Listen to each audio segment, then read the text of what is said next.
again. Whoa. Oh boy. Jong. Whaley.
Imagine being able to stream every curling game from every sheet from any event, be it your Wednesday league game, bonspiel, or corporate event.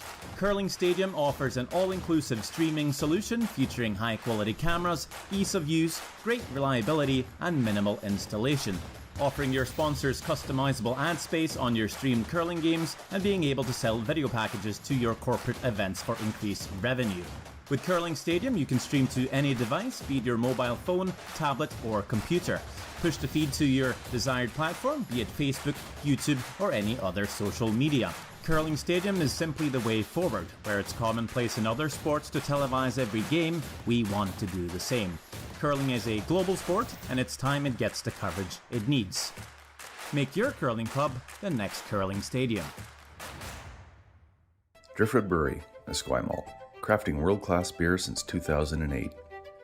This is where beer is made. With care, intention, and respect for the process, every batch reflects the place we're from and the standards we hold ourselves to. And this is where it's enjoyed. Our tasting room, offering a rotating lineup of West Coast favorites and seasonal releases, right here in Esquimalt. Paired with Thai-inspired food from Dumpling Drop, we're open 7 days a week. Driftwood Brewery, great beer, confidently made. Cheers. The Kia Victoria experience is a different and better way to purchase a vehicle. We believe that the more positive your car buying experience, the more you're going to love your Kia. When we say the right thing to do, we're talking about putting the customer's needs first. It's about being honest and transparent, both in sales and in the service department, and it's also about treating everyone equally. If you haven't considered Kia Victoria, I would say come see it for yourself. You're going to be impressed with the people that you meet and impressed with the product. Welcome to the RockShop.net, the official store for the Grand Slam of curling. Whether you're looking for the best hats, stylish clothing, fun toys, or unique accessories, the Rock Shop has it all. Shop online anytime at therockshop.net for exclusive Grand Slam of curling gear, or come see us in person at your next event. TheRockShop.net, where fans find their favorite curling gear. Brett, come on, man. I know Aztec's #1 for online safety training, but we really should be out here practicing. I know, guys. I'll be right there. Just let me finish this course on gas detection. Wait. Do you smell that?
Hey Ben, what's the Aztec Safety online e-learning website again?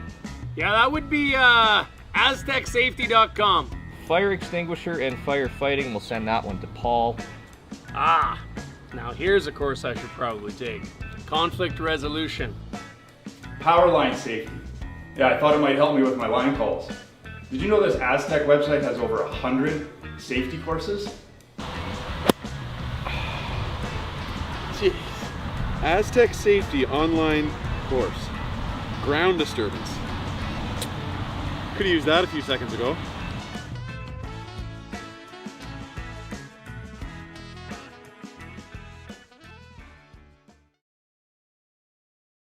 When I was younger, I thought purpose had to be big, like changing the world. But then there's the little things, like fueling someone's car before an early shift, or helping someone find the perfect bottle to toast a special occasion, making sure the shelves are full so a family can cook dinner, so those kids can have their favorite treats. Like giving back, like making everyone's day just a bit better. Maybe that's exactly our purpose. Hey Mark, you ready for this game tonight? Yeah, I'm excited, man. Cupsy, what are you doing over there?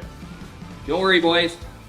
Was just on aztecsafety.com, took a fire extinguisher safety course. Paul, I'm putting out the fires from now on. Woo!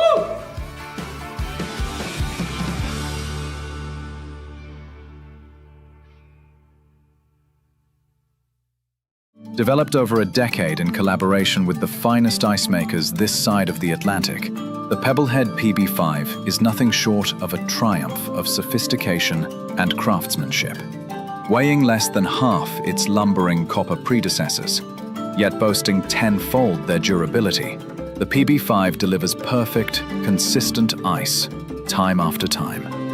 The PB5 by Pebbleheads.com, the apex of ice-making ingenuity for the roaring game of curling.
Brett, come on, man. I know Aztec's #1 for online safety training, but we really should be out here practicing. I know, guys. I'll be right there. Just let me finish this course on gas detection. Wait, do you smell that?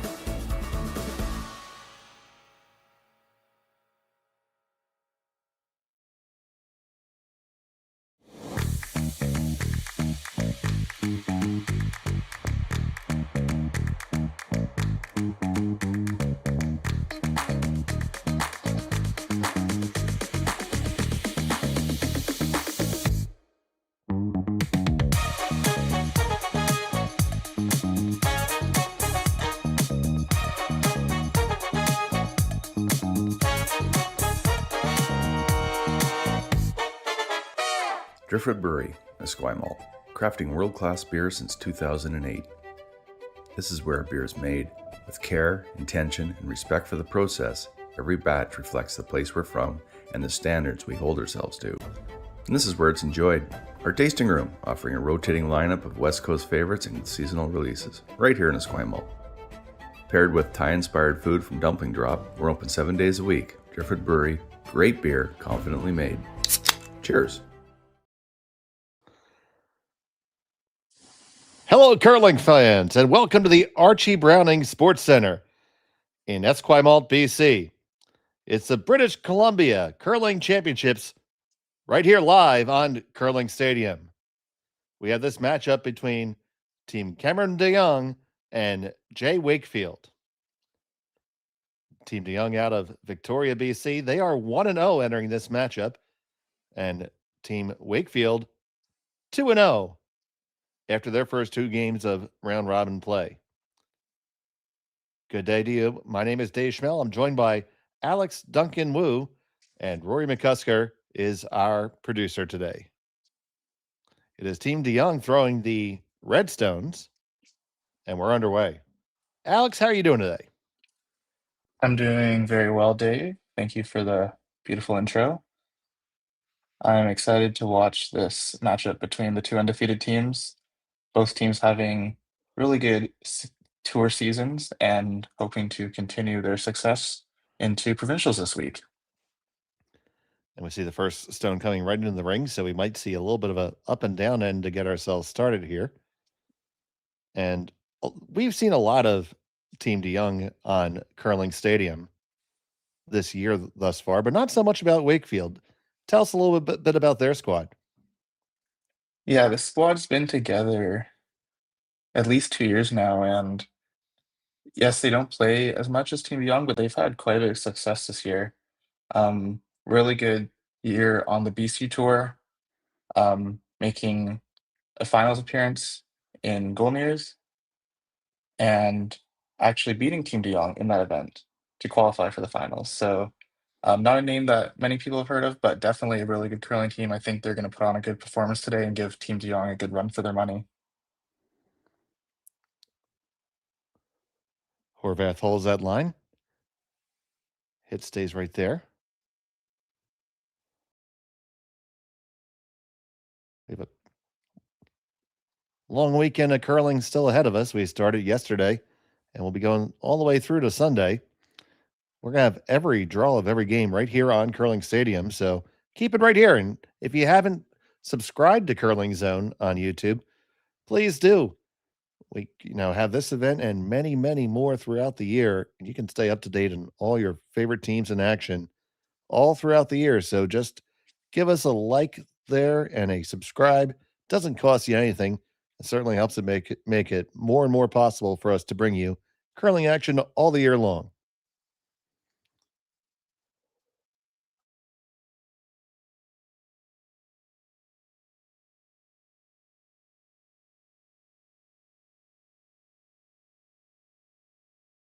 They're going to hang on to this one, and it's going to come right back to the middle. So looks like we're on an express train to Blanksville, Alex. Yeah, and I know Team Wakefield for sure, they quite enjoy this style of game. I think they're a really good hitting team. And honestly, in a 10-in game, I think just getting those first few rocks down with no danger it's really a good place to start a curling game. And even though it's boring for the fans, I know. Well, it does allow you to have A little bit of time banked. Yeah, it's true. Time's definitely a factor. I mean, when you're playing on the tour events without clocks, sometimes it can be a real thinking matchup. It can take a while. So I think the time clocks do play an important factor and maybe a factor in them choosing to run this end up and down. And up and down, they still continue to march.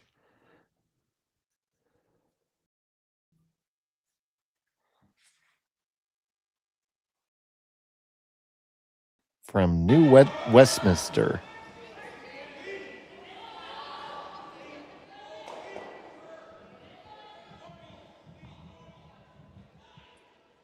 Yeah, both teams just playing kind of that easy control weight, soft board weight. Not really any no panic in any of these shots so far, which is good to see. It means the ice surface is really predictable, I think, and these at this level, these shots are pretty cut and dry. Somehow that last peel out always seems to be a little bit tougher, though.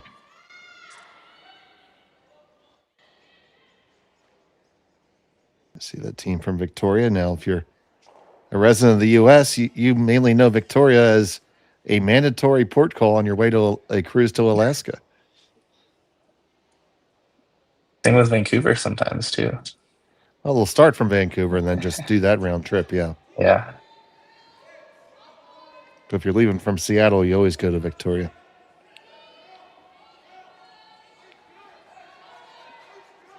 That is due to a piece of legislation that dates back to about 1900, Alex, known as the Jones Act, saying that any ship that sails between two U.S. ports has to be U.S. flagged, unless it makes a port call at a distant foreign port. Now, I've been to Seattle, I've been to Victoria. They're not distant. No, they are not. But somehow, through some level of graft, shocker, that got approved. It's a good place to stop, though. I will say that. Oh, it's a lovely place to go out and take a walk for sure. I enjoyed it quite a bit. Did one cruise where our stops in BC were Victoria, and we also stopped in Nanaimo, which was really neat. Not the most common stop for a lot of people. No, but there's more to the island than just Victoria. Oh, yes, for sure. And it's a very beautiful, place to go up and down. Just hanging on the edge, it looks like. Yep, just hanging around there.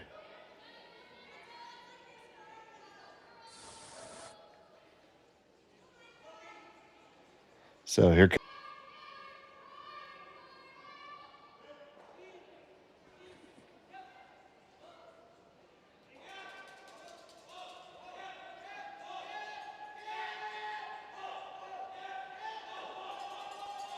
And that one is really, really close to being on there.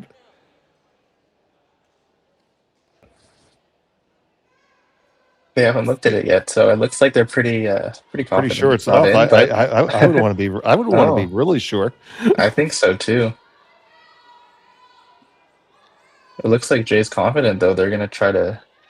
Well, they're gonna ignore it at least and try to maybe sneak one behind there. Okay, so sneak one behind there, maybe. Now, how deep would you be trying to maybe get it even a little shade underneath the one that's there? So to bring a possible wreck into play? I think he would, but that rock is. It's really tough, don't get me wrong. Yeah, I think this is more just trying to get one over there and maybe make him throw the inside out path would be a little harder for most people.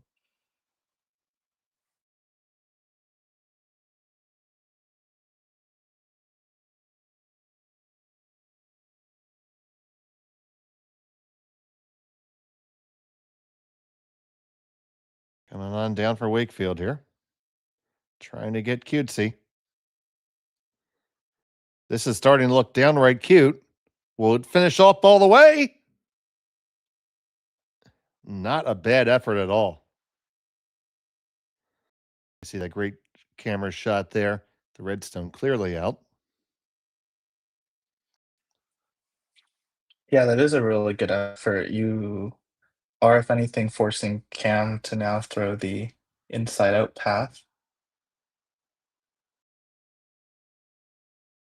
And you never know, this rock could curl unexpectedly and maybe get a cheeky deuce, but that blue rock is pretty much fully open, so I expect a make here from Cam.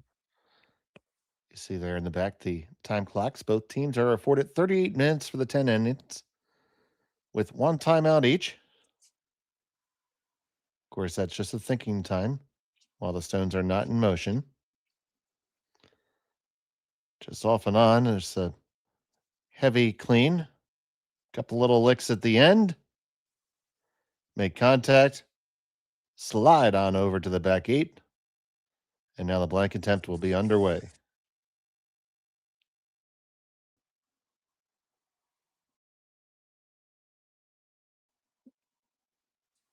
Just taking one more look to make sure.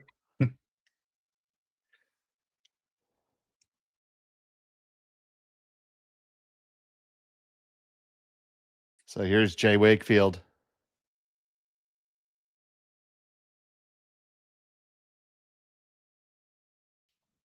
Final stone of the opening end.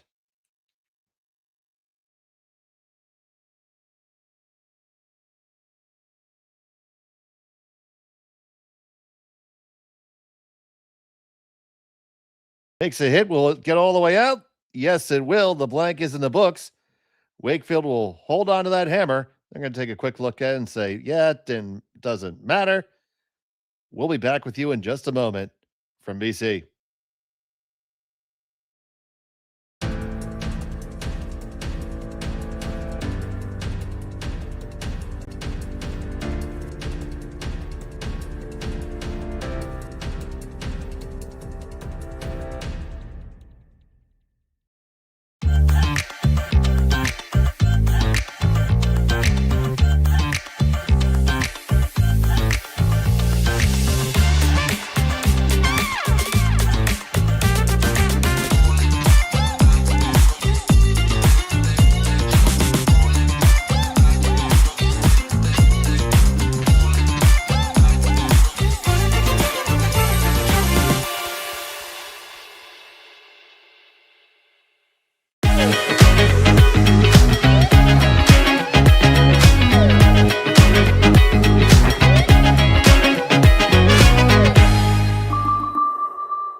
The Kia Victoria experience is a different and better way to purchase a vehicle. We believe that the more positive your car buying experience, the more you're going to love your Kia. When we say the right thing to do, we're talking about putting the customer's needs first. It's about being honest and transparent, both in sales and in the service department, and it's also about treating everyone equally. If you haven't considered Kia Victoria, I would say come see it for yourself. You're going to be impressed with the people that you meet and impressed with the product. Driftwood Brewery, Esquimalt, crafting world-class beer since 2008. This is where beer is made. With care, intention, and respect for the process, every batch reflects the place we're from and the standards we hold ourselves to. And this is where it's enjoyed. Our tasting room, offering a rotating lineup of West Coast favorites and seasonal releases, right here in Esquimalt.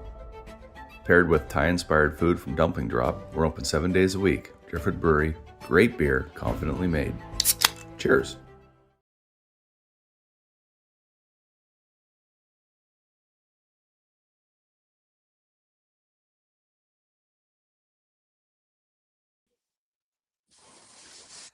And welcome back to Esquimalt for the Curl BC Championships here at the Archie Browning Curling Center. It was a blank end of the opener. Jay Wakefield retains a hammer throwing the Bluestones. This event is not possible without all the great sponsors. We'd like to thank our presenting sponsors: Best Western, Bel Air Direct, Driftwood Brewery, Digital Direct, and AMJ Moving. Our platinum sponsors, Kia Victoria and Peninsula Co-op. And our government and community partners, the Greater Victoria Sport Tourism Commission, the Governor of BC, Via Sport, and the Township of Esquimalt. So we had that up and down end in the first there, Alex. Well, looks like teams are looking to get into it a little bit now here in the second. Yeah, I think both teams kind of getting what they wanted there. Pennants, right? Save some time. And yeah, Team Cam Jong feeling comfortable going right after it with a center guard, and looks like we're gonna get some offense, which is good.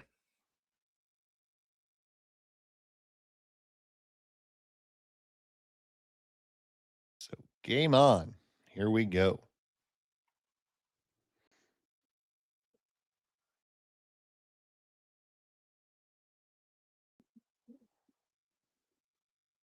You see them trying to set up those angles back and forth here. Standard opening seems anymore. Yeah, lots of back and forth trying to get that perfect angle for maybe a nice run back. It looks like already some decisions. Looks like they're gonna throw one more in there.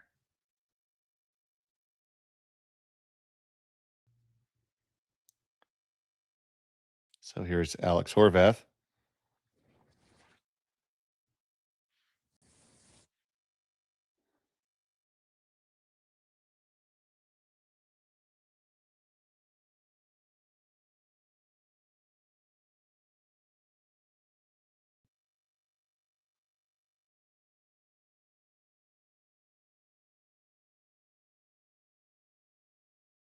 Ooh. Gets a little rub. It's still going to be okay, though, I think. Still gonna be really good. But it did just put a little bit of a stagger in there. So now if Wakefield can get one inside of that, he might be able to flip the script.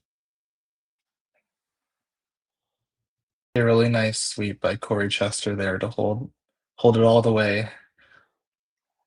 I think he was on that from hog line to hog line. So here's Chris Parkinson. Dang on the brush. Really tight. This one gets a much bigger rub. That one did not rub it just the right way.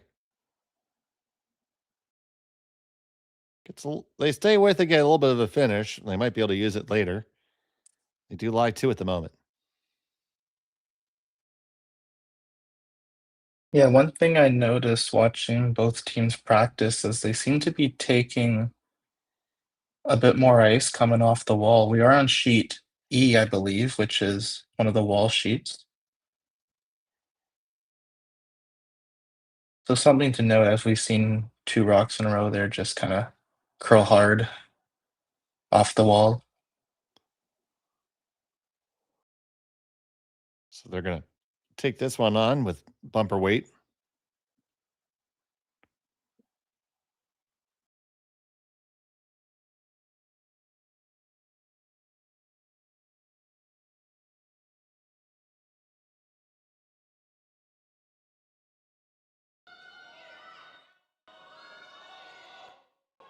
Already trying to carve it over. It's Middleton. They're going to get a piece, but it's going to flop off. It's another chance for Wakefield here.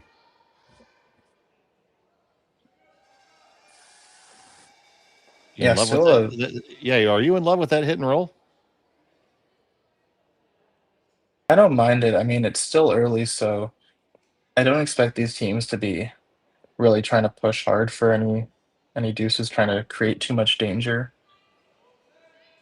It is still a very interesting setup. This end could still go either way. I wouldn't say either team is really set up for anything strong at the moment. So it looks like team's just gonna try to exchange these hits, try to maybe get some curl here, and very nice shot there. Yeah, they do get the roll under. Now, my only concern with that is because it was always going to roll behind the tee line. You make this draw, and you're taking the end away from Wakefield real quick.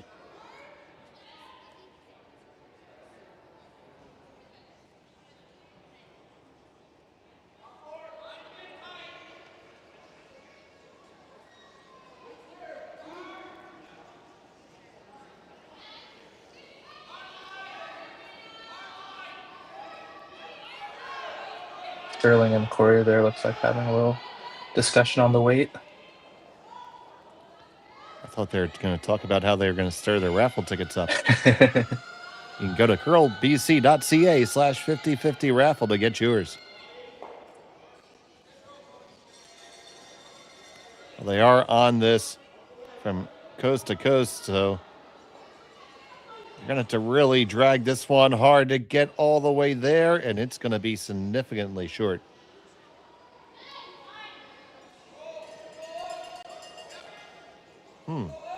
Interesting Unfortunate angles, there. Yeah, I'm not sure if De Jong's going to be too happy with that. We'll see what Jay goes here. It's again very interesting end, but he does have 3 blue ones in there already with a chance to maybe hit a 4th one in there. So he's thinking of guarding that. Jay's talking about the guard, yeah. Yeah, because the first thing when those stones came to rest is I started looking at those angles on those reds. If De Jong were to hit half a rock on the intern side, on the outside, it would probably drive the red into the next red, into the blue, onto the other blue. It all matter of how much it drags. You might actually be able to kill both the blues off the 4-foot. Yeah, I'm surprised Jay's not considering the hit here on the reds. It looks like he can kill for sure 1 and maybe 2 and just leave his shooter there.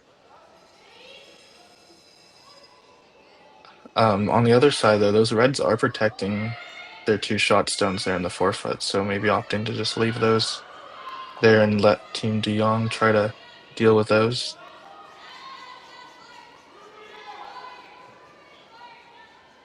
So they're going to play the other side of the sheet.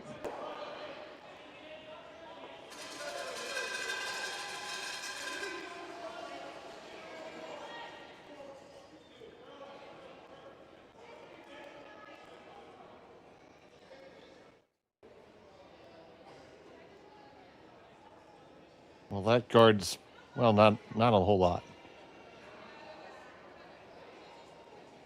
Yeah, I believe they're playing the draw there, Dave, so unfortunate miss. But there are still 2 shot stones there for De Jong to deal with, so it's going to be the run back here.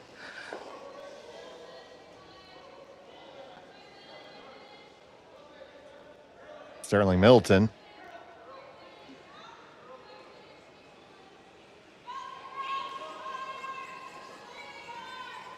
Kicks and fires. Trying to bring down the sword of Damocles. Gets one moving and just shoots the Wakefield stone straight on by. Still 2 stones for Wakefield, but lots of red accumulating in front of him. Has to give Wakefield some pause. Yeah, really unfortunate on the run back, just missing I believe they were trying to send the blue onto that red there that Jay just tapped and try to maybe get some action on shot stone. Just whizzed it by, so still a good result from Sterling there.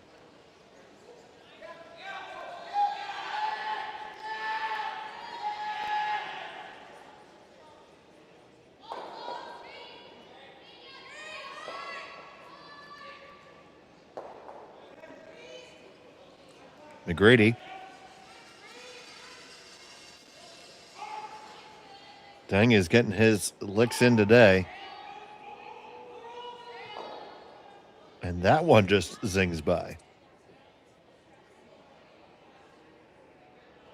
I believe that was a call from Jay there, just trying to play some angles again, leave a blue up there maybe for later in the end. Really entertaining end though, lots of unique angles and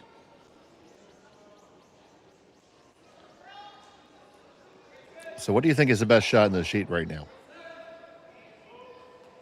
I think it looks like Cam's going to do what he tried to do in the last shot, which is run that blue onto the yellow stone, or sorry, the red stone, the closest red stone, and then maybe get some action on the shot stones, first shot, second shot. At this point, it's perhaps a bit of damage control from Cam. Just trying to kill at least one of the blue stones to try to get this force.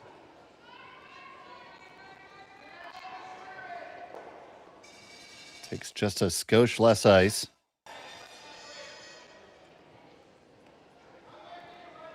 His first of 2 here in the second.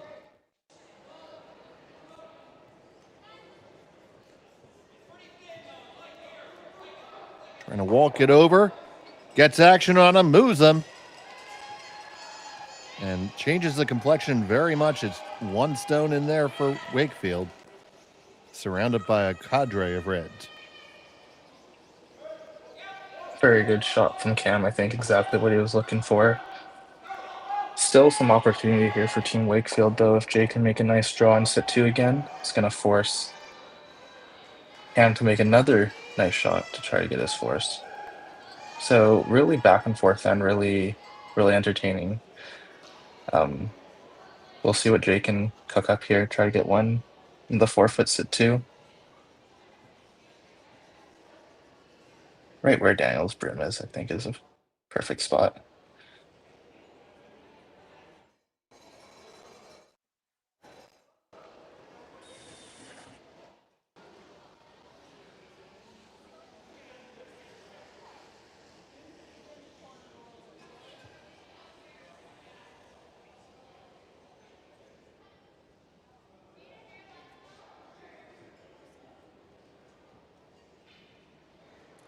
So Wakefield trying to put the pressure back on. He lies 1, trying to come all the way around the outside here. Around the outside. Can they get around the outside? Good scrub there. Now it's all about the weight. Well, gets around a beautiful line, just probably 6 inches too much weight. Yeah, well played there from the sweepers. Sure. Now, if you're Cam, you just were given a roadmap on how to get there if you want to do it. But that's all obviously fraught with peril. Do you have a better play in the middle there?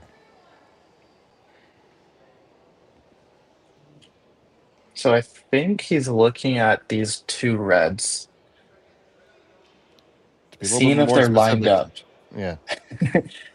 And see if those 2 reds are lined up to get it onto so the one on the 4 foot, the one on the 4 foot, and the one that's full 8.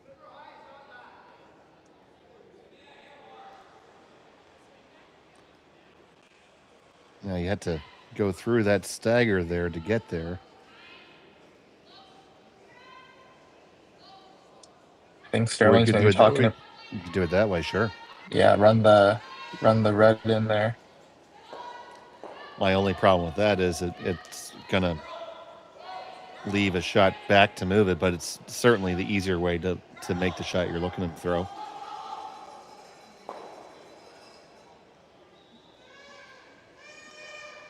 So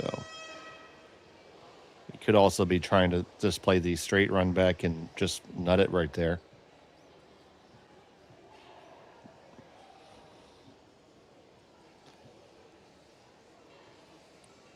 I like the tap, tappity, tap, tap, tap. The tap, jingle, tap, and end up on the button. So, yeah, one of them. Something like that.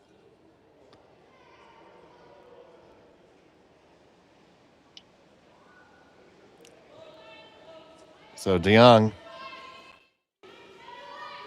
pretty good amount of weight here, trying to carve it over now straight. They think it's really close. Tap, tappity, tap. Oh, and it just shifts and shafts and jiggles on all the way through to the back. It's going to be an open draw for 2. Let's see that again, Rory.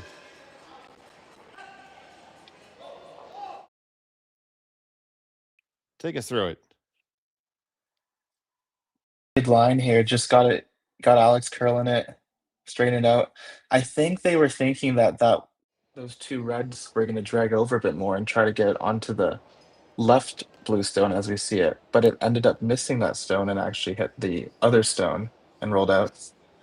See, I was really surprised with the weight there. Just thought they were just kind of trying to advance him up. But anyway, final stone of the second end. Wakefield has one in his pocket.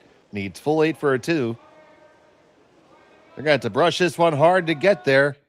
Get past the guard. Now keep it moving. Heads down, gentlemen. Heads down. Deg is going to come on out. And he's just going to come out for moral support at this point. It's going to be a single point for Wakefield. DeYoung will have the hammer in 3 when we come back. You're watching Curling Stadium.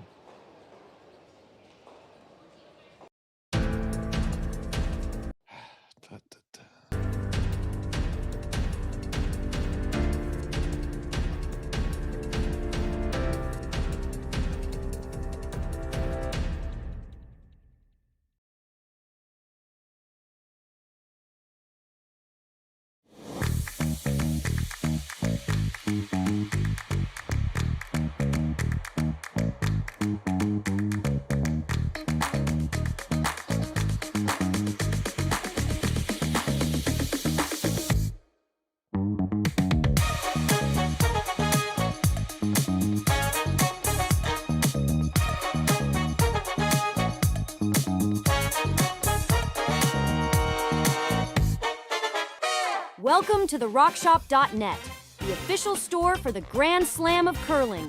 Whether you're looking for the best hats, stylish clothing, fun toys, or unique accessories, the Rock Shop has it all. Shop online anytime at the RockShop.net for exclusive Grand Slam of curling gear, or come see us in person at your next event. The RockShop.net, where fans find their favorite curling gear. Aztec Safety is #1 for online safety training. Aztec Safety is the proud sponsor of the Aztec Safety Challenge, the #1 event on the World Curling Tour. And Aztec Safety has been a proud sponsor of Team Jacobs on our quest to represent Canada at the Olympic Games.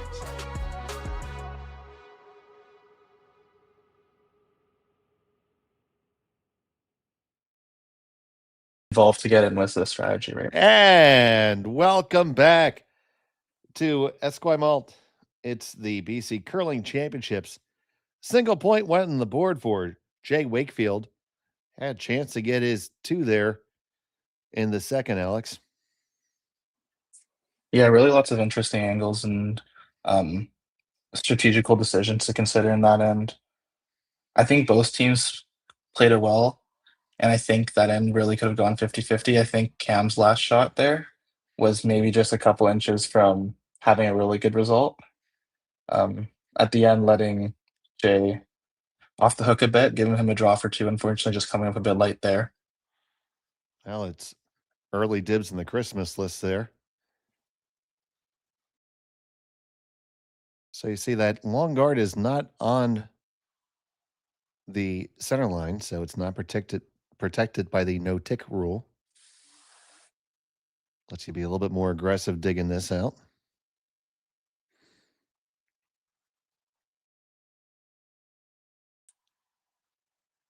Daniel Dang throwing lead stones for this Wakefield rink.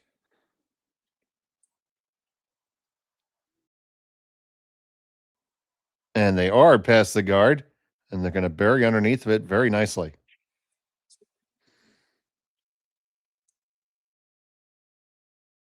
Yeah, great management by the sweepers, and also great line call by Jay there. It's always nerve-wracking getting close to the guard that close and still calling curl, but these teams are really locked in on that and able to make precise line calls like that. Shows, I think, the skill of these two teams. Nerves of steel.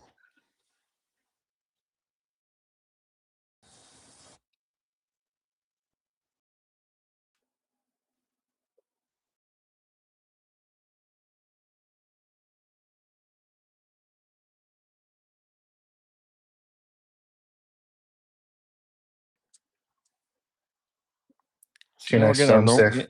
Yeah, go ahead, Alex. No, sorry, I should say 2 nice stones there from Corey Chester, matching Daniel from the leads positions. And coach at our club often says that he can, after the leads and seconds are done throwing, I'll tell you the score of an end. It's very important, those setup shots.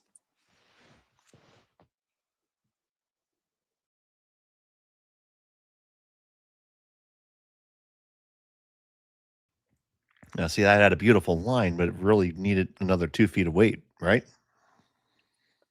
Yeah, I saw Jay motioning like to the back four, back eight there. So maybe the sweepers were calling it heavy, but that ended up top 12. So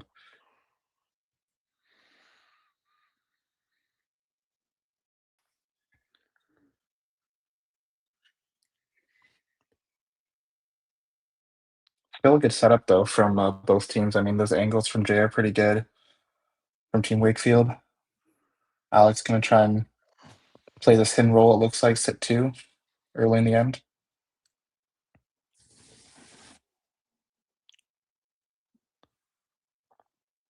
Middleton is unable to hold it. It does wreck on the guard, and it's going to slide on by.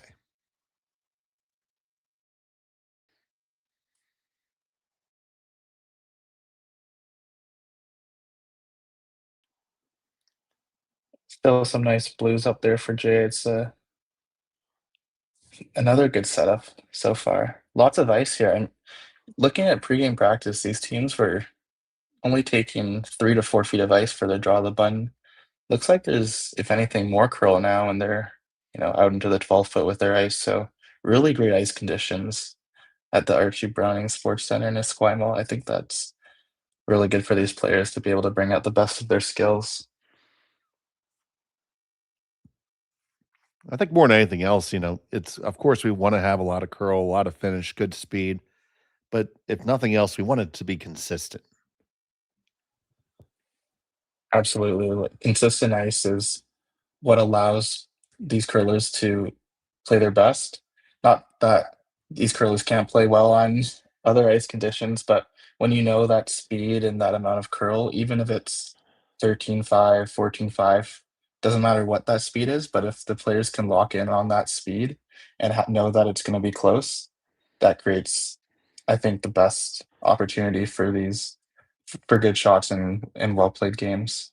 And ultimately, just as looking at it from a sports standpoint, be it the brushing, the ice conditions, I want a good throw to be rewarded and a poor throw to be punished. Ultimately, that will allow the cream to rise to the top.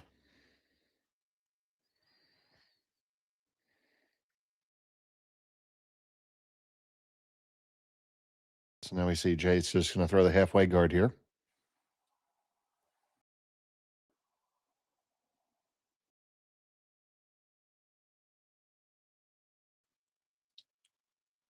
Looks like they're calling a little deep on this one. We'll see if looks like Chris there's trying to get it over, and it is coming off. So Get those last little licks in.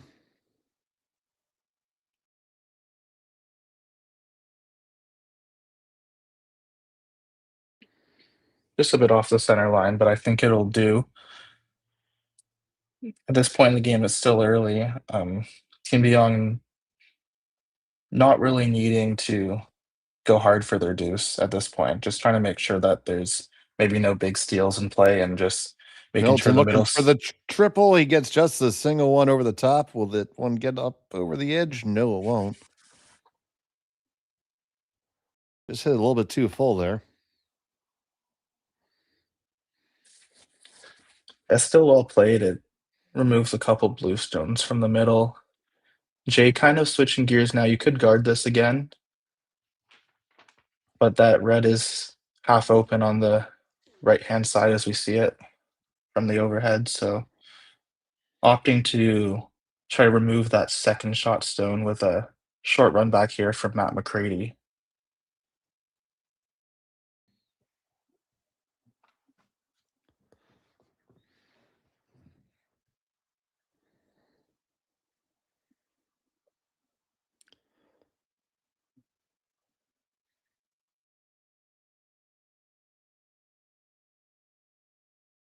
And they surgically remove the DeYoung stone there. And they lie 4. Yeah, really well played. Looks like it's going to be cleanup duty here for Sterling. Trying to go not double, but triple.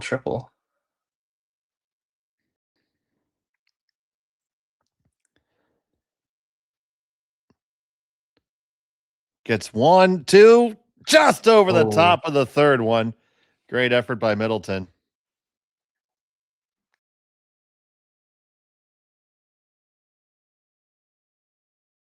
Sterling gets his double-double. Doing some nice work there to try to give Cam a shot on his last.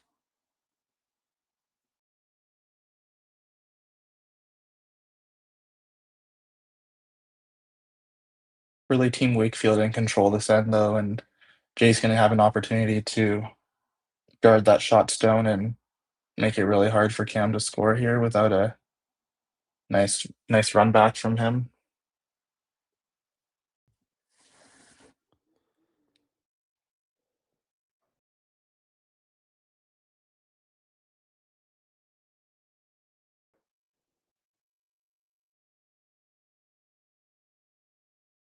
Jay Wakefield.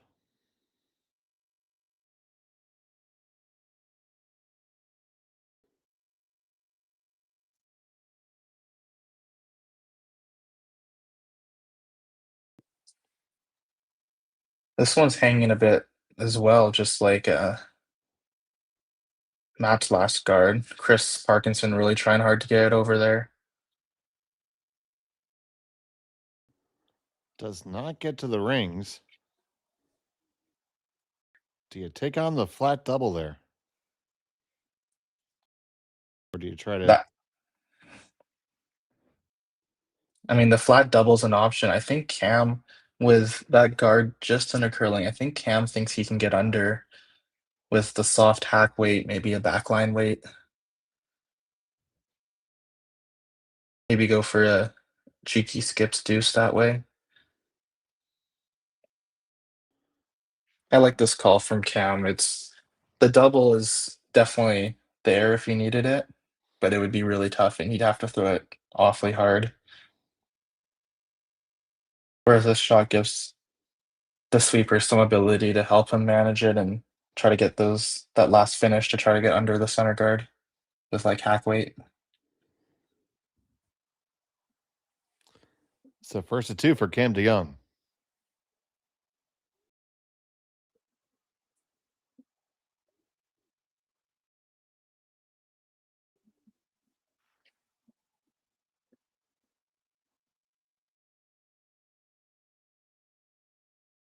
This one's not going to get across the face. Just about gets to nose. And does not clear the stone out of the back, so pick this out. The force is on. Now does Jay dare try to get underneath? Try to do what Cam was doing, but I'd say as long as you kill that redstone, I would dare. Jamming it would be bad. It's interesting. We saw. I mean, it looked like Cam had solid weight on that hack waiter, but he wasn't able to get the blue rock out of the ring. So I think weight's going to be really important here for Jay. Try to get underneath. Final stone of the third for Wakefield. Pick this one up pretty much right out of his hand.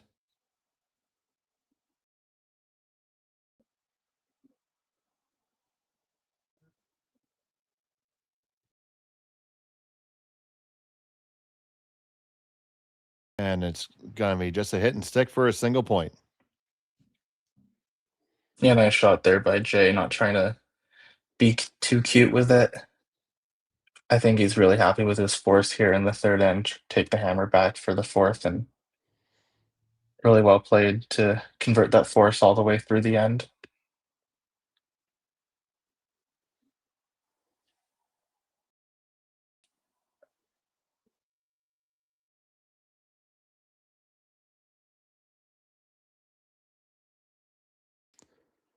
Final stone of the third end. DeYoung facing 3 needs to hit and stick to get a single point.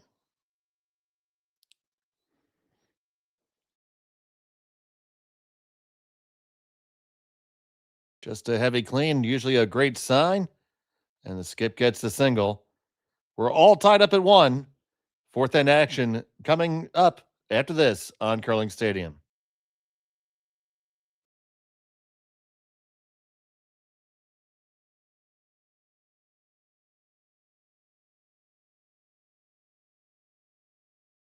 Aztec Safety is #1 for online safety training. Aztec Safety is the proud sponsor of the Aztec Safety Challenge, the #1 event on the World Curling Tour. And Aztec Safety has been a proud sponsor of Team Jacobs on our quest to represent Canada at the Olympic Games.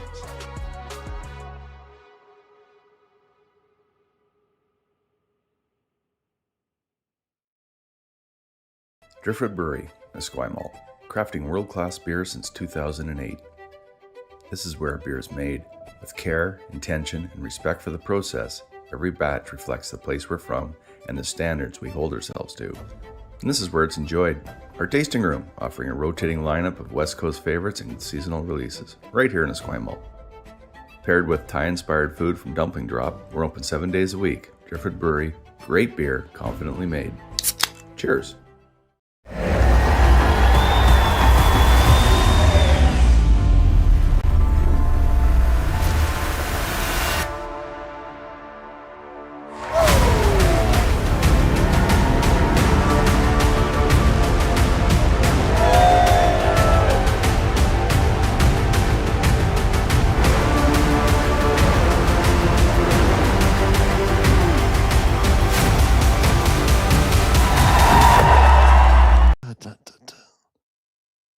And welcome back to the Archie Browning Sports Center here in Esquimalt.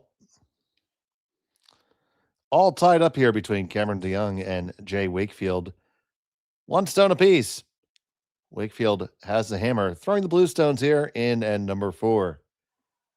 Thank you so much for joining us here on Curling Stadium. I'm Dave Schmel. I'm joined by Alex Duncan Wu, and Rory McCusker is on the 1s and 2s, making the magic happen.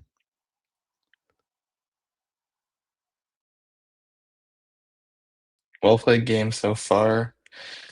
Nothing surprising considering both these teams are undefeated, know the ice surface well.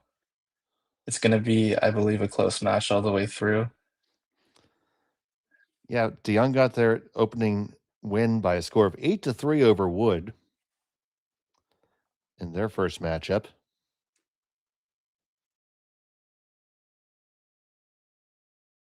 Yeah, reigning champions. I mean,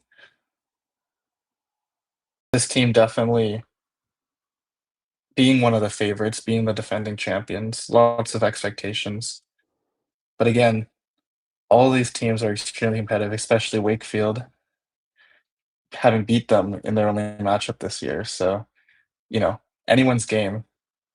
And that's really exciting for BC Curling, I think.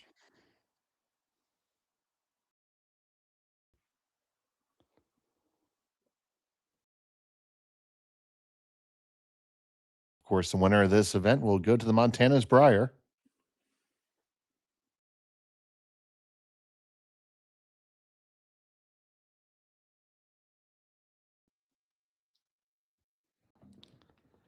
And the women's side, they're fighting for the chance to go to the Scotties Tournament of Hearts.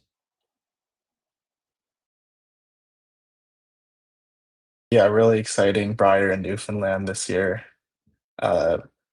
Brad Gush's last, as we all know. I believe it's in St. John's, right? Yes, that is correct. Yeah, Brad Gush's last. Nice little, probably 6-7 hour flight for whichever these teams win. Going coast to coast. St. John's isn't close to anywhere. So it would be let's see, if I had to try to get there, I'd have to probably go through Toronto or Montreal.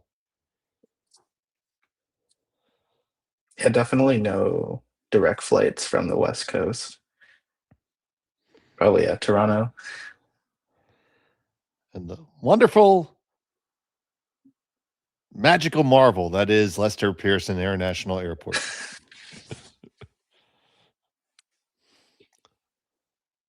And we'll just leave that there.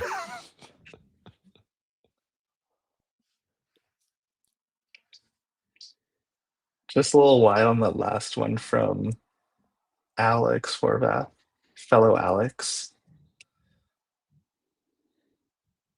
Gonna give Chris Parkinson a chance to get underneath and set up another nice end for Wakefield.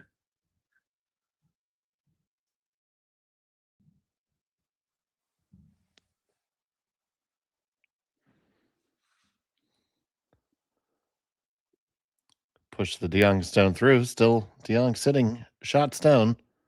Second, third, and fourth belong to Wakefield.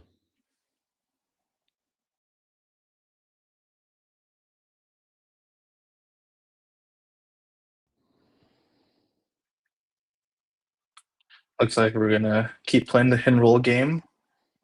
Try and get underneath first.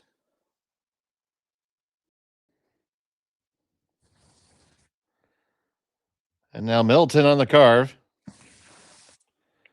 Trying to walk it over. Oh, and only sauntered a couple steps. Pretty much just to the dead nose.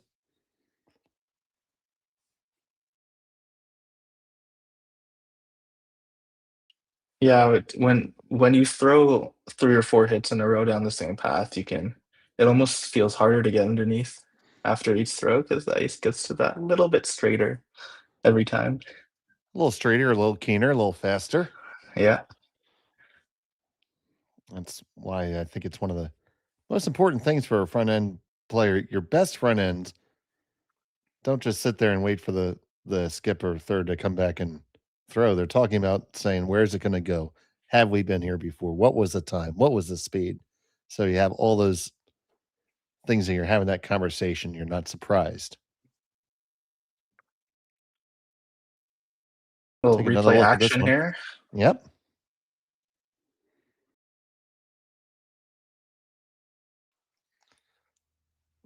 So you just take that stone, drive it across, kill them both.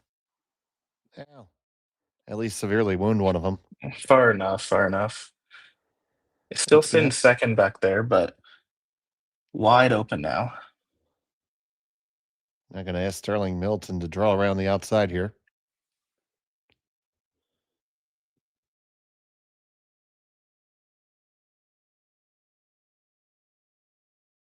Yeah, you were talking about the front ends here, Dave, and both these teams have extremely strong front ends, in my opinion. We can just see with the sweeping ability, both these teams really know how to handle the brush. They're really sharp on the straight and on the carve, especially to try to get those last few licks in there, and that's just that ability to switch like that, like Corey and Alex are doing right there. And they're going to try to nestle it through the hole. Oh, it just wicks by, but to a pretty good spot for DeYoung. That was so close to being so good. But still not bad. Yeah, still really nice. I mean, yeah, just that kind of that dance that the front end's doing. That straight curl. The teams that are doing that well are able to make some really impressive shots, like those tight gaps and shots like that.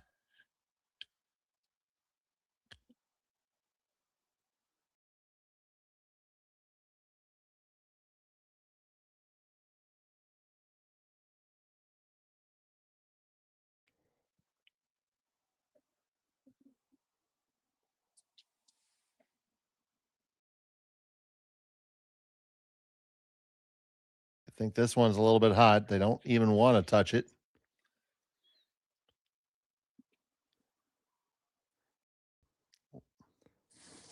This is not going to come up, so they're going to play a little bit of a plan B here. Not a bad plan B, but what do you see left here? I would be worried if I was Cams. He's still got some trouble to deal with here in the middle. I wouldn't be surprised if he threw some kind of run back here. Maybe on that red stone, that's red center guard. Maybe try to run that back into a couple of blue stones. Looks like he's going to opt to maybe just try to make this slash double, this blue stone on the left side onto the shot blue stone.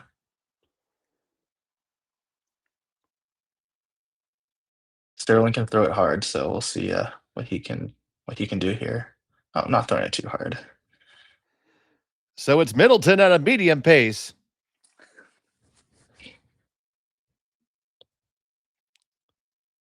Off and on, pretty close. Can you slash it over? Oh, you split the uprights and it's go good. through everything. Oi, Gewiltz. Middleton right through the middle. Unfortunate result. So these things happen in curling. So now you just got given that. You're Jay Wakefield. He's going to try a draw around here from the right side. Yeah, this is what we would call a miss, or sorry, a make after a miss. So getting that break from Team De Jong here. Matt's really going to try to want to make this good, try to capitalize and put a lot of pressure on Cam for his skip rocks.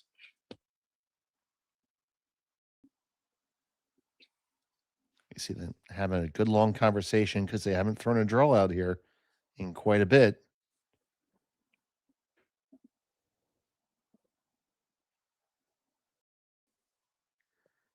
They appear to have the line.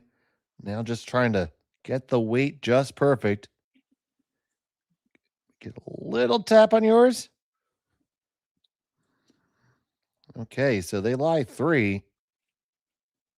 And now, what does De Jong do? Yeah, lots of trouble here. I think at this point, Team De Jong's best bet is just try to minimize the damage. There is the blue, red, blue combination on those 3 rocks down the center line. Sterling's doing me a hand and pointed out for us.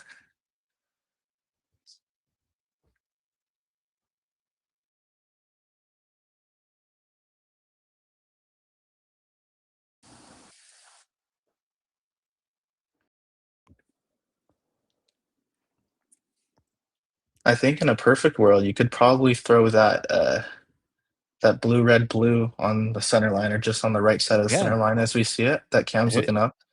Yeah, hit about half a rock there. Hit what you can see for the most part. I think you should be able to kill the shot stone, and I think that red in the 8-foot there might roll a bit to the right side as we see on the overhead and towards that would be 3rd shot stone on the right side. And it gives you the sorry, Alex. It gives you the benefit of leaving those other 2 reds to run with your next, if need be. Yeah, exactly. Leaves a bolt in the chamber. So let's see what Cam De Jong can come up with here. His first of 2 in the 4th.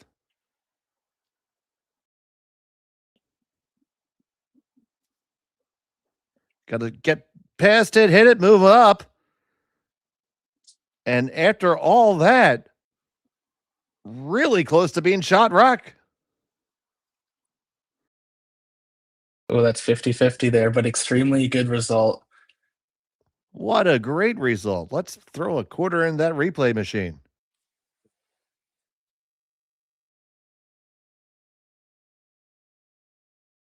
Rory's out of change.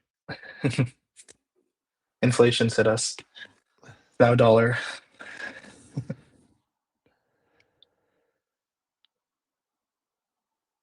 I think he's just trying to just pick this. Do you think?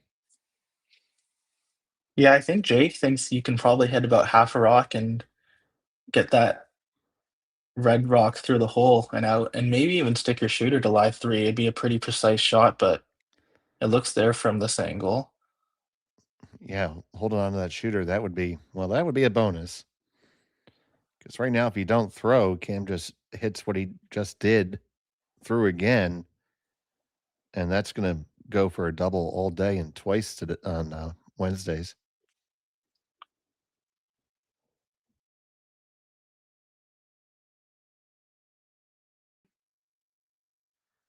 So Jay Wakefield with his first here. just kind of watching in here. Must be really darn close. And make contact, put it through, and yet do hang on. And you lie 1, 2, and 3. Extremely well played. I think they had the angles lined up perfectly. They had the weight perfect. Like really just an all-around terrific team shot. It's going to give Cam here a fairly simple double to limit the damage to 2. Unless he goes at that hit and roll. I think Sterling going through the same thought process and seeing that hit and roll might jam there on the back red, and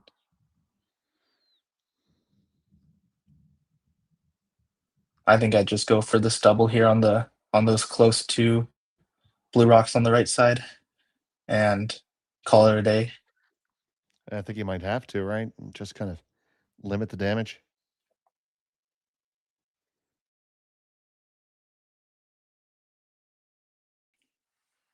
It looks like, however, Cam is opting for the hit and roll. But with this amount of ice, this feels like it should be coming pretty hard.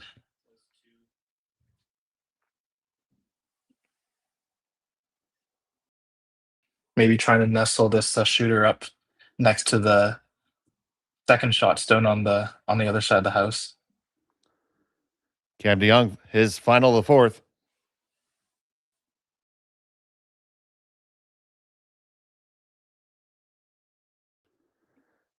Gets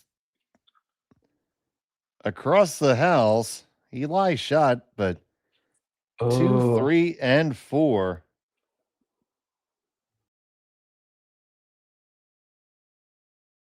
Wow, what an opportunity for Jay here. I think Cam just a little bit tight on that one. Just over curling and not killing any of the blues.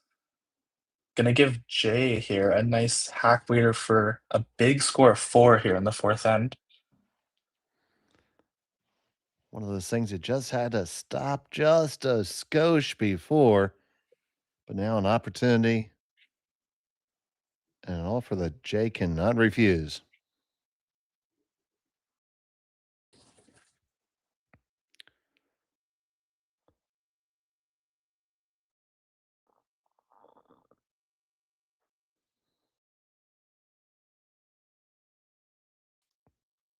So final stone of the 4th end. Jay Wakefield. He's facing 1. Needs this little downweight shot to get 4. Trying to carve it over. Needs to get a good piece of it to move it all the way. Needs to get a really good piece. Oh, they just nick it. And it's going to be a steal of 1 for Cameron DeYoung. Opportunity by the wayside for Wakefield. He'll have the hammer when we come back in 5. You're watching Curling Stadium.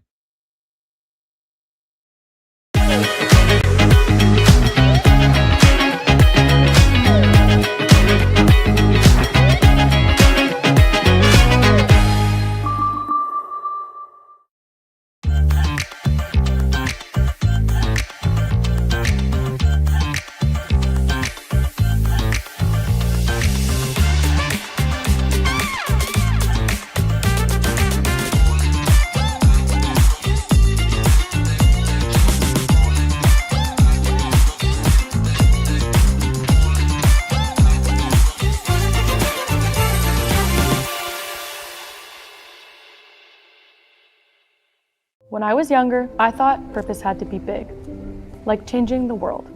But then there's the little things, like fueling someone's car before an early shift, or helping someone find the perfect bottle to toast a special occasion, making sure the shelves are full so a family can cook dinner, so those kids can have their favorite treats, like giving back, like making everyone's day just a bit better.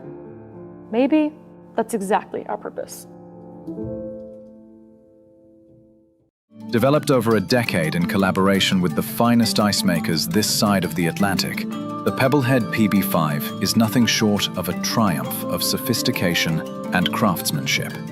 Weighing less than half its lumbering copper predecessors, yet boasting tenfold their durability, the PB5 delivers perfect, consistent ice, time after time. The PB5, by pebbleheads.com, the apex of ice-making ingenuity for the roaring game of curling. Welcome back. It was a missed opportunity there for Jay Wakefield, and Jong came away with the steal. And man, just feel like he overthrew that just a skosh, Alex. You know, those nerves are a little tense there when you've got a big shot for four, especially in a key moment like that. I agree. I think maybe just a little bit too much weight for the shot that was called, and really unfortunate miss at that time. But still, at the end of the day, it's only a steal of one, and there's lots of game left to play. And I think you've got to just take that shot, park it, put in the back of your mind, and focus on the task at hand, which is trying to set up for your deuce again in five. Well, he'll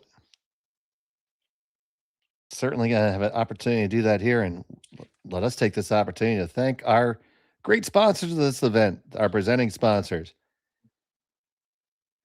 Best Western, Bel Air Direct,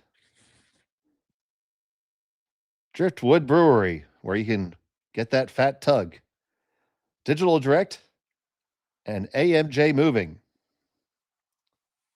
Our platinum sponsors, Kia Victoria and Peninsula Co-op, and our government and community partners, the Greater Victoria Sport Tourism Commission, the BC government, Via Sport, and the Township of Esquimalt.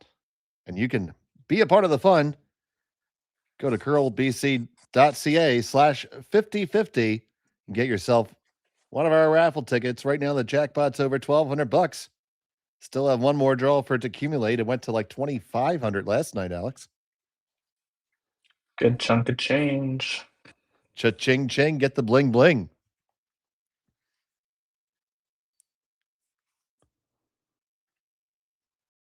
And I'm sure that jackpot will only get bigger as the week goes on. Oh, a little bit lucky break there. That rock was protected by the no-take rule, but it did not move off the center line, so it is still protected. It is still protected until this shot, after which it will no longer be protected. What's your 30-second assessment of, has the no-tick been good or bad for the game? You know, Dave, I think the no-tick rule came into effect because some of the curlers were just so good at the tick that it basically made the free guard zone useless. I think it's been really good for the game in terms of creating offense. If you talk about at the slam level, all they're trying to do is create offense with all the new rule changes, and specifically the 5-rock rule and the no-tick rule, I think, are probably the most important rules for creating offense.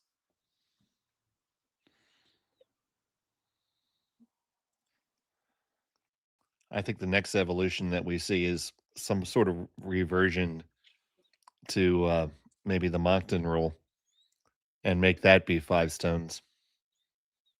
So almost like a mixed doubles rule where all 5 stones are protected from being removed, period. I thought you were going to go for the 6-rock rule and the 7th-rock rule. No. I think 5's enough. I think if I were to take another step from there, that's the step I would take. But that's sure to gather some opinions, and I will save them for the time I need to talk through a blank end at a later date. I mean, I quite enjoy the mixed doubles rules too, actually. I've played quite a bit of mixed doubles, and the fact that you can't remove any rocks from play for the first 5 rocks actually makes for some interesting scenarios where, like, you're going in the rings early, knowing your opponents can't hit it. So something like that coming to a 4-person game would be, I think, quite an interesting shift in the strategy. And it would stop us from having to measure whether something's on the center line. Yeah, I mean, make our game shorter too, which is another goal. So it's a win-win.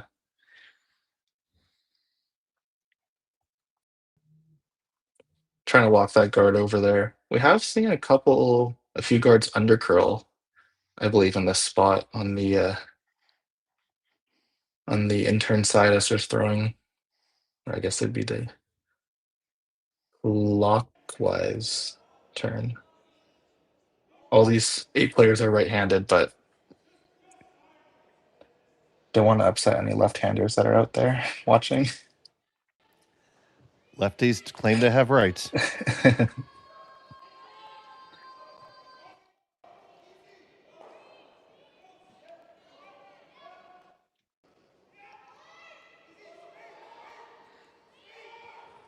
McCready hard on the sweep here. A That little bit of a shuffles the deck a jingle. little bit, yeah. Yeah. Still going to leave Jong lying 2, though. And a chance to lie 3 here was this hit and roll.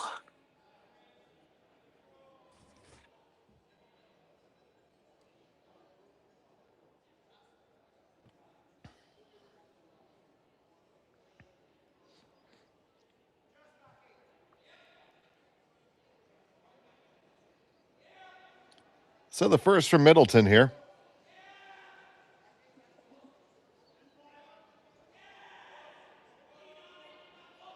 Yeah, chance here to put a lot of pressure on.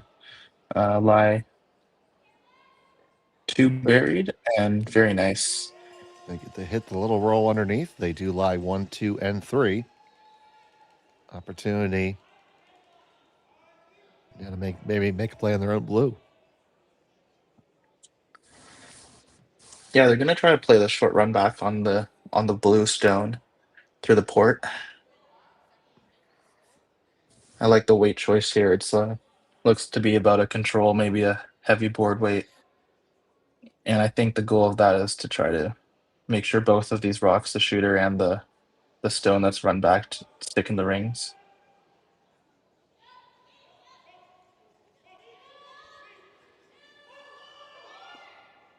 Makes contact. Blue onto the red. Away it goes. Shooter will hang around the top 12. Shot stone under cover. DeYoung has a chance to attack.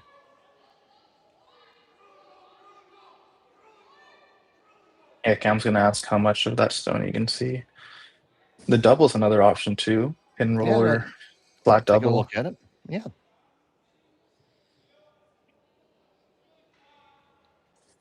If maybe dealer's choice. Yeah, I was gonna say if Sterling's looking at that red stone on the center line from the hack, he can probably only see, a third of it, quarter of it. So this is probably the easier shot of the two.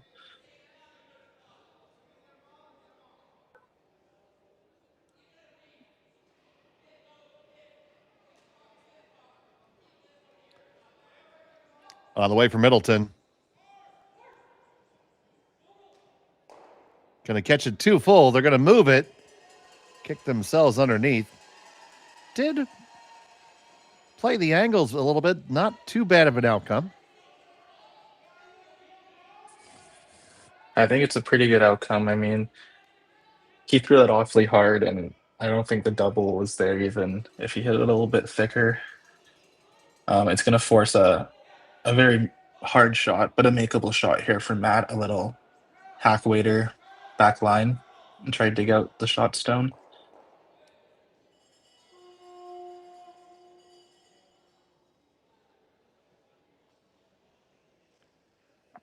So Matt McGrady going to try to chase this.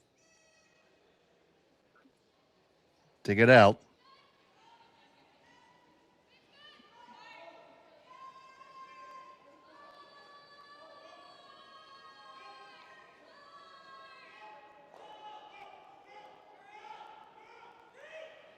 Dang, now Parkinson. Just skinny past the guard. They get the hit. They roll. Do they roll too far? They roll too far. So it is third stone.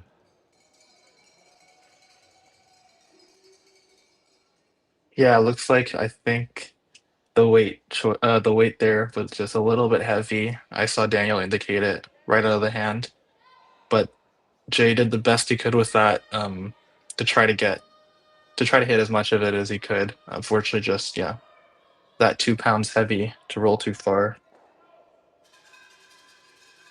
So taking a look here, I see, a couple different options. You can throw the draw and put the force on there, or pick that blue out and try to hold your shoot. And, well, you wouldn't even have to hold your shooter. You'd still be lying too.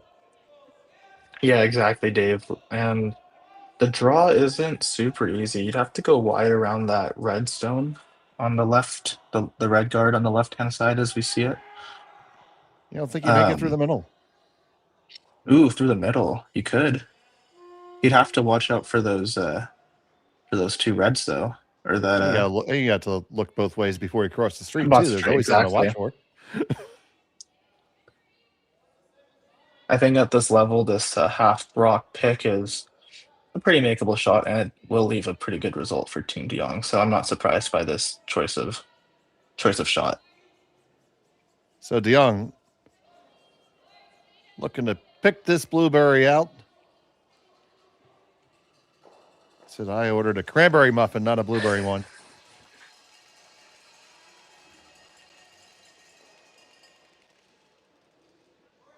And now the force is on, so it'll be a draw more or less to the 4 foot.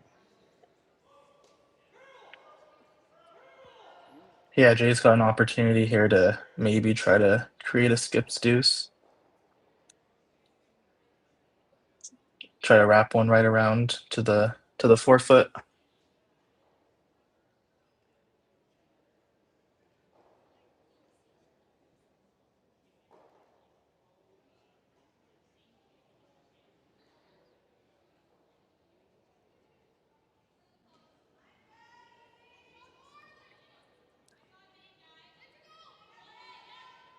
I believe Jay just said back 4 if my lip reading skills are up to par, so we'll see how far they can sink this around the cluster in the middle.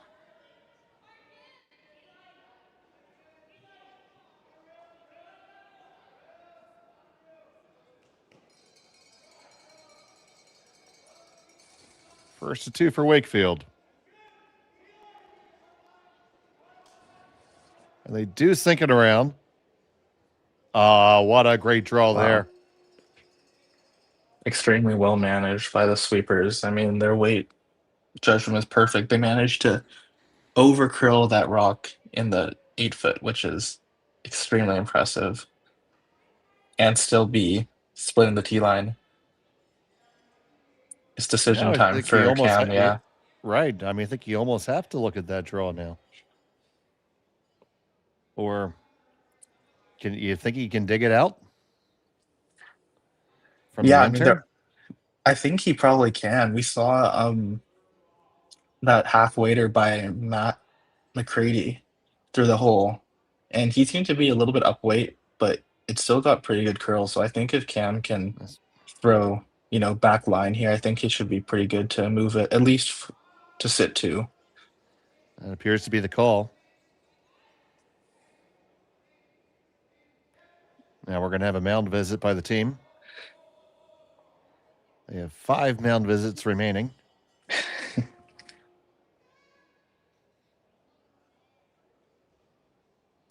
I make that joke during our spiels that don't have time clocks on them. Yeah, that'd be a good way to just speed up some games. Yep. I know we had like a 3.5-hour game in one of our 10-end qualifier games, and let's just say that some people were not pleased with that amount of time, including perhaps the teams playing on the ice. So I can think of a few curlers who kind of make it a point just to sit down when that's happening. Final stone for Cameron De Jong, trying to play a really cutesy shot here.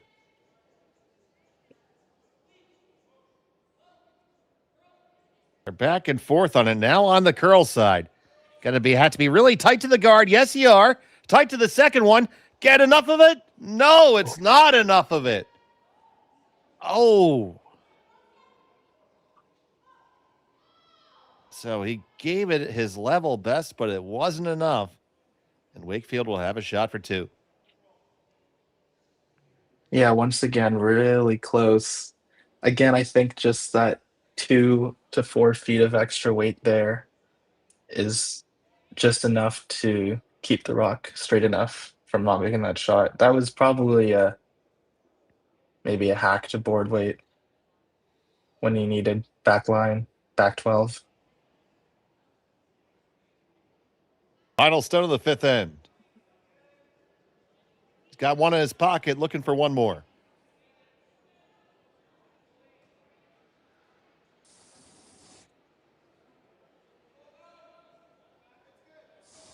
They're waiting for this one to settle on in. And the backing is there. It's all good in the hood. Put 2 up for blue. They take a 3-2 advantage as we head to the fifth end break. We'll be back on Curling Stadium.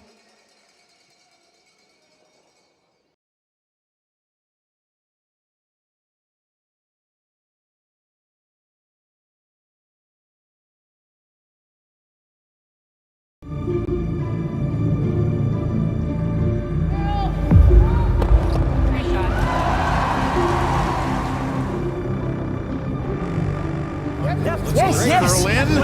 Whoa, whoa, whoa, whoa, whoa, whoa. Oh boy. Jong. Really? Go, go, go, go. The hell is all good.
Driftwood Brewery, Esquimalt, crafting world-class beer since 2008.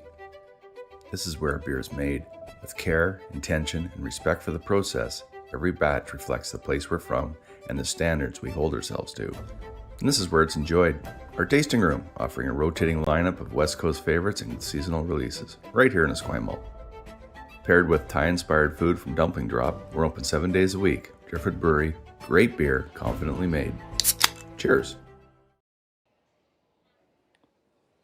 Welcome back to the Archie Browning Sports Center. Dave Schmel and Alex Duncan Wu with you. We're in the middle of the fifth end break, and we're going to take you around the rings and give you the other scores. Yeah, we've got 3 other games going on here at the Archie Browning Sports Complex. We've got Team Harris against Team Macmillan on the women's side, and it's currently 5-2 for Team Macmillan, and they're playing 6 right now. The other women's game is Team Reese Hansen and Team Wark, and they're also playing 6, and they're tied up 4-4. And on the men's side, the other men's A semifinal is Team Montgomery against Team Blandford. Team Blandford leads that one 2-1 at the moment. As well, we've got our U20 championships playing next door, and there's 2 games going on right now. We've got Team White against Team Stefan, and Team White is up 4-3. And we've got Team Harris versus Team Hunt, and those teams are tied at 3. You're all caught up. We'll be right back with the second half after this.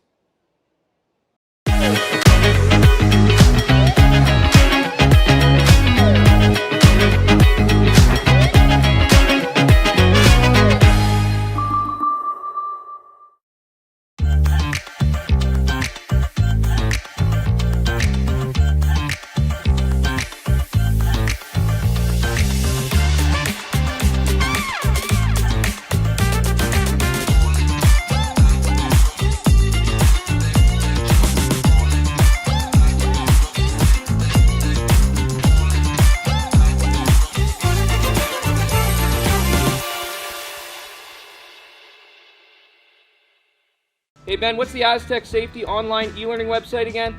Yeah, that would be aztecsafety.com. Fire extinguisher and firefighting. We'll send that one to Paul. Ah, now here's a course I should probably take. Conflict resolution. Power line safety. Yeah, I thought it might help me with my line calls. Did you know this Aztec website has over 100 safety courses? Jeez. Aztec Safety online course. Ground disturbance. Could have used that a few seconds ago.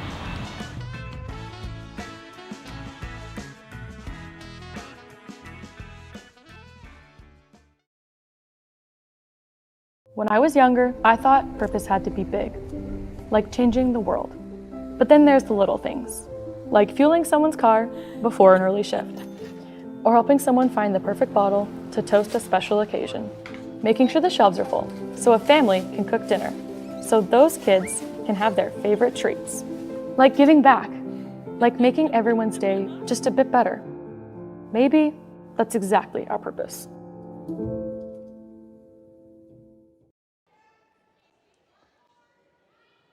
Welcome back to Esquimalt.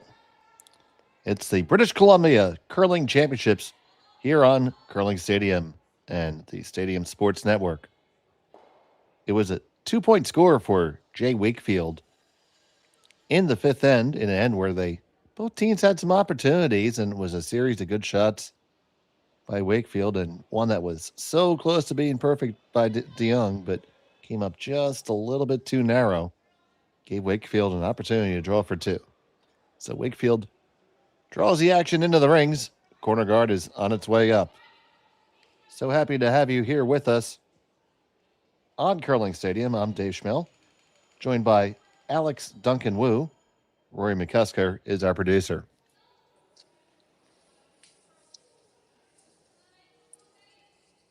A really good, exciting first half of the game. Both teams having opportunities, some capitalizing, some misses, but overall a really well played game, really close, and I think it's going to be a race to the finish.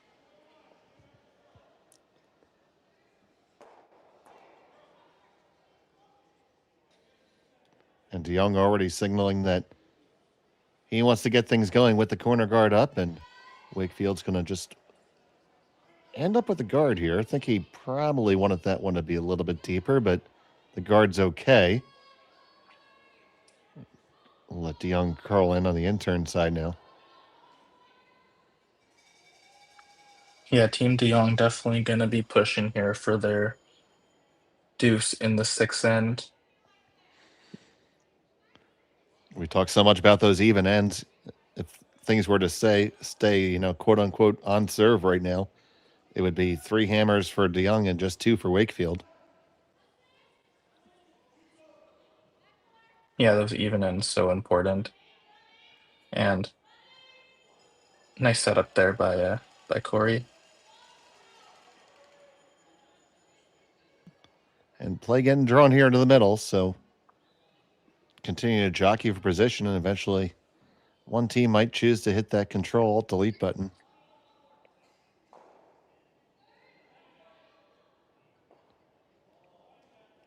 Yeah, we see this play to the middle quite frequently now.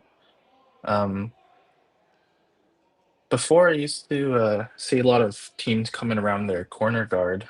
Like in this example, it's possible that Cam would have called a draw around the corner guard in the second end, but it seems like the middle is really where all the magic happens, and those teams want to be the first to get in there and be able to control that 4-foot area.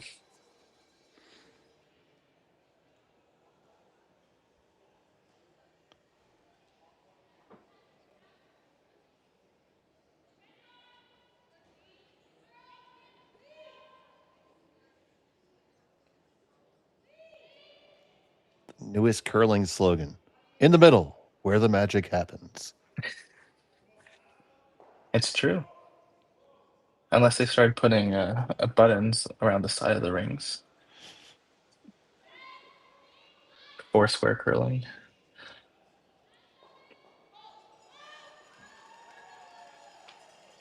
Nice little bump from Alex there.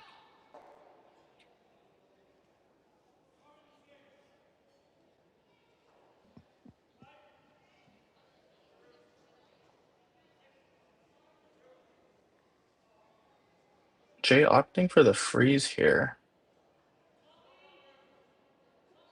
Maybe a bit of an aggressive call considering the score, but if they can nestle one in there, good. It will be hard to remove.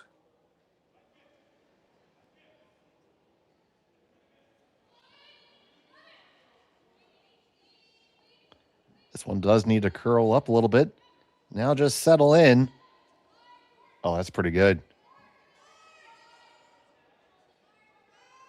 Yeah, agreed. Pretty good from Chris Parkinson there.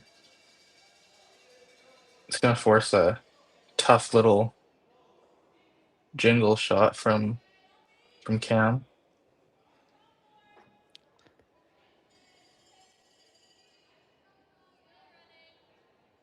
So you call that jingle, I call that a jostle. Jostle. Well, we can combine. We can do, it can be a jingle jostle.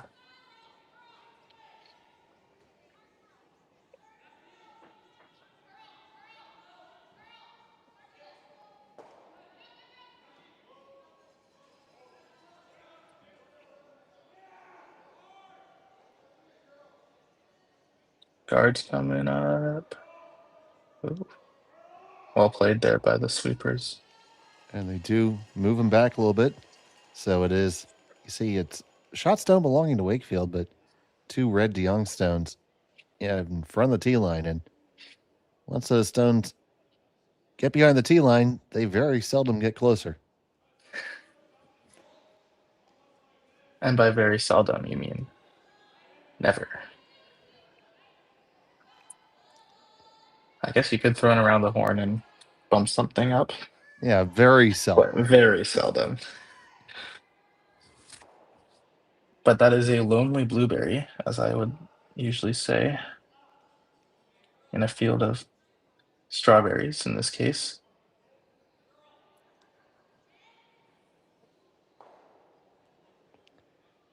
They could be cherries or pomegranate seeds or.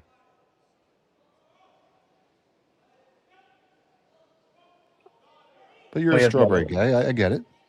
Yeah, I like my strawberries. We have yellow rocks at our club, so it's usually blueberries and lemons. Ah, so, you know, my home club. lemons. My home club is blue and red, just like this. Mm. Although we have our house colors be green and yellow.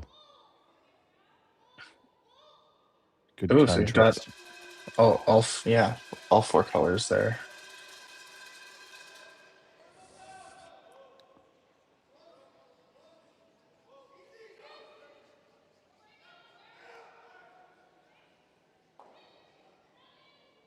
So Cam opting for a corner freeze here. I really like this call. I think a lot of teams would see those blues in the house and maybe opt for a hit and roll, something like that. But I think Cam realizing that most of those blues are actually helping them at this moment, and utilizing one as a freeze stone is I think a pretty good call at this point when you're really trying for your deuce.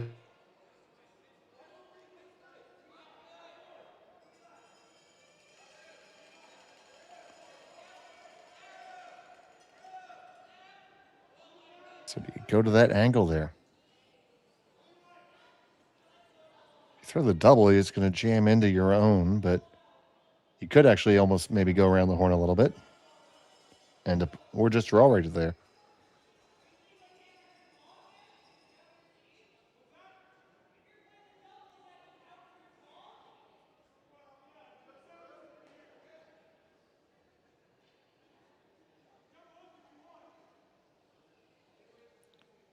They want to talk about it some more. It's settled on the draw now. Is that your first choice, Al?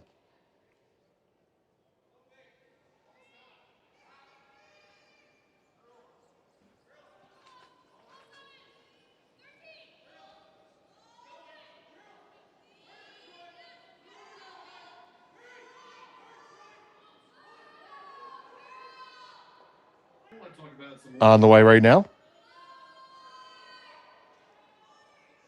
This has a lot of curling to do, and it also appears to be quite heavy.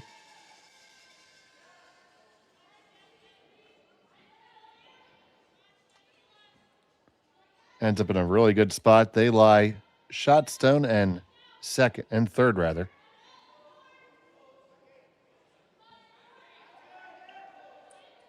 I think there's going to be an opportunity for Team De Jong to remove that stone, however, with hack weight, and they might be lying big after this if this shot goes to plan. So throwing like hack, maybe board weight max. And just kind of push him back, shove him back, but not too far way back.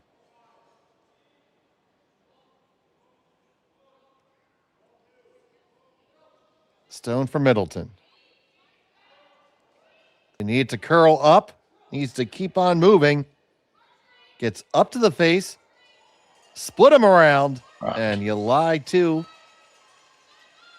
All in front of the tee line right now. Real nice shot. I mean, all of those red rocks on the tee line or above the tee line, all of those blue rocks behind the tee line usually means that you're doing pretty well as red.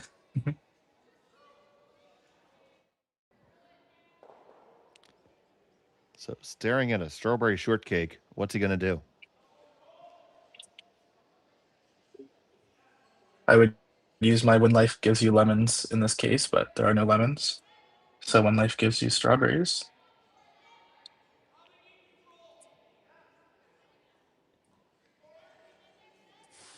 It's going to be a team discussion here. Get all 4 players involved. Both these teams, lots of time still. Yeah, and it's only their first mound visit. They've still got 4 to use.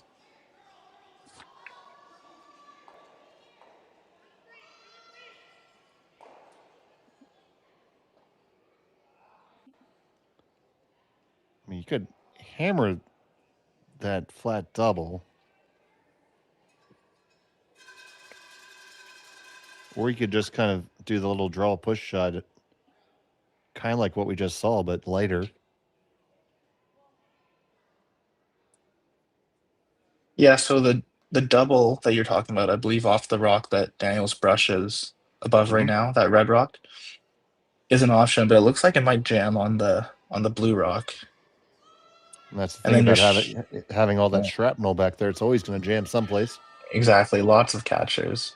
I think it's Jay's decision is try to get out of a jam with soft weight instead of hard weight in this case. So he's going to try and do basically what Sterling just did, maybe with a little bit less weight, and try to put his shooter in a really good position where he can't be removed. So Jay Wakefield, after scoring a deuce, is in a bit of a trouble here, trying to get himself out here with his first in the 6th.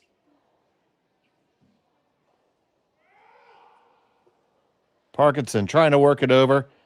Doesn't come up full enough, though. Yeah, and unfortunately, his shooter did bounce off there a bit, so it will be accessible for Team De Jong, and they have a chance to really punish Team Wakefield and make Jay throw a really tough shot in his last to not give up a big score. I mean, I think if you're Jay Wakefield right now, you have to put yourself into how do I give up less than 3?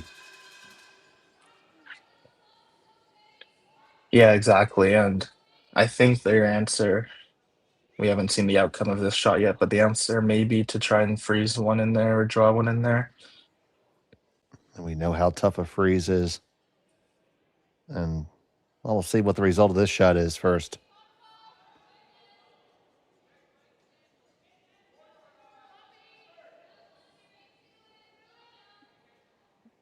I think he's going to try to catch that one in the back of the 4 on the way by and bring the rest of his reds into play.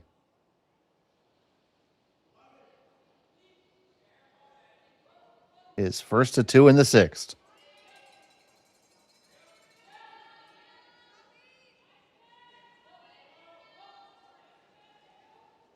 Make contact with the first one. Catch it right on the way by. And you lie. 1, 2, 3, 4, 5 rocks. Count them up. Can't count them up yet. Not quite. But still looking very good for Team De Jong after an excellent shot there by Cam. And that's about the world's scariest freeze right there.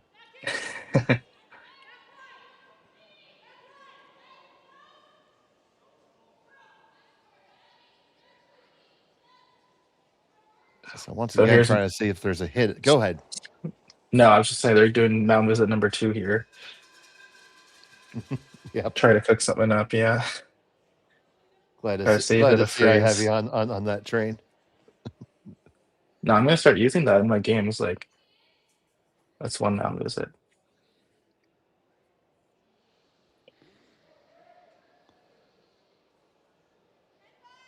I think they're looking to see if they rifle on the outside there. How many do they get to have go away? Because if the freeze isn't perfect, or if they're short or whatever, 6 is not out of the question. It is not, and the place that Jay pointed to motion to on so they're attempting to freeze onto shot stone right above it. Even if it's made, I'm not. There might be an angle there for Cam to remove it using those 2 reds on the side. So this has to be ultra precise. And I think if you use that angle, it would go right through the hole in the side there, or close enough to it. Yeah, with the side door. So scary shot here from Jay, but we'll see what he can produce. Potential turning point of the game.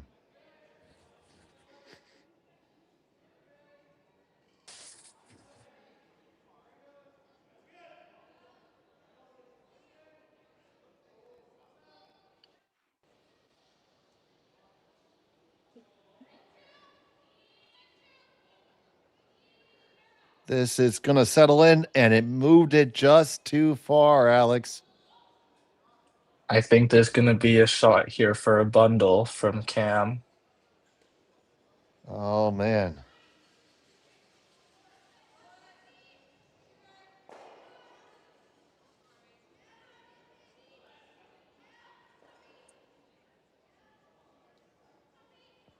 So Cameron De Jong.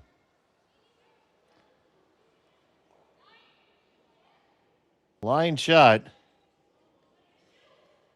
The chance for an absolute bundle.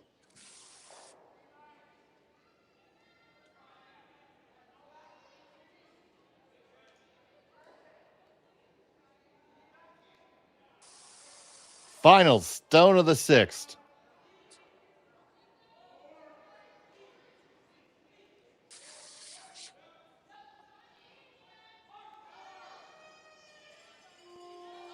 Trying to hold it.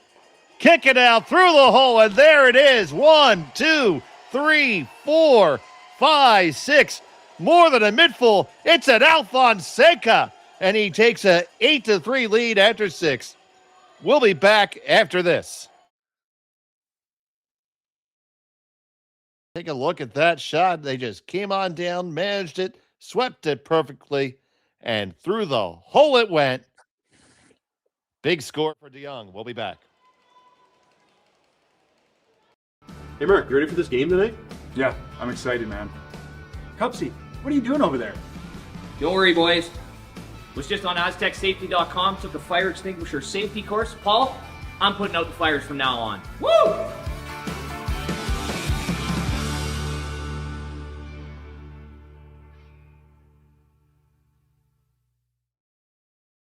Driftwood Brewery, Esquimalt, crafting world-class beer since 2008. This is where beer is made. With care, intention, and respect for the process, every batch reflects the place we're from and the standards we hold ourselves to. And this is where it's enjoyed. Our tasting room, offering a rotating lineup of West Coast favorites and seasonal releases, right here in Esquimalt. Paired with Thai-inspired food from Dumpling Drop, we're open 7 days a week. Driftwood Brewery, great beer, confidently made. Cheers.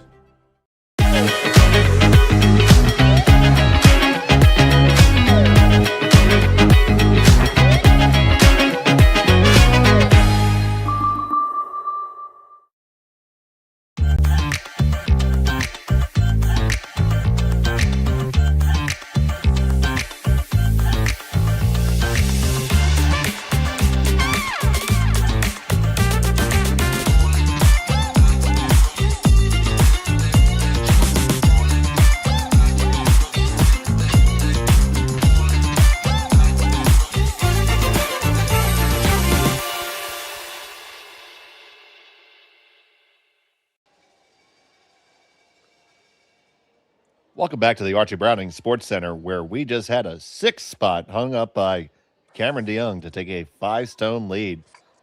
And Alex, we were talking some during the break there, but it was just a matter of trying to make the perfect shot, almost like we see in mixed doubles so much, where you try to make that freeze, and somebody just taps or jostles it or jiggles it out of the way. And then before you know it, bam, 6. Yeah, exactly. It's almost like a ticking time bomb, and just every shot coming in.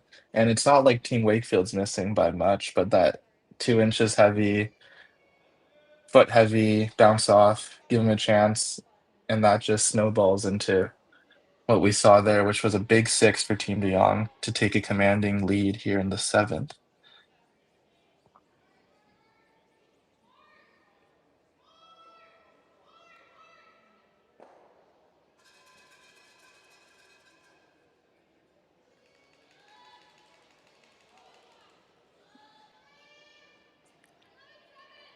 So this is where I cue you up, partner, to say how you have to just keep your head in the game and score your dues.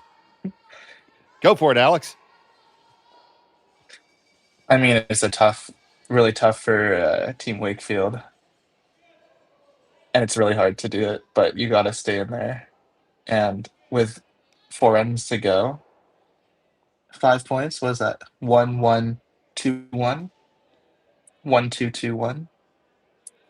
There's lots of opportunity to at least try to claw your way back and, maybe make it close. Saving grace is that they are 2-0 going into this game, so at least in a good position coming in.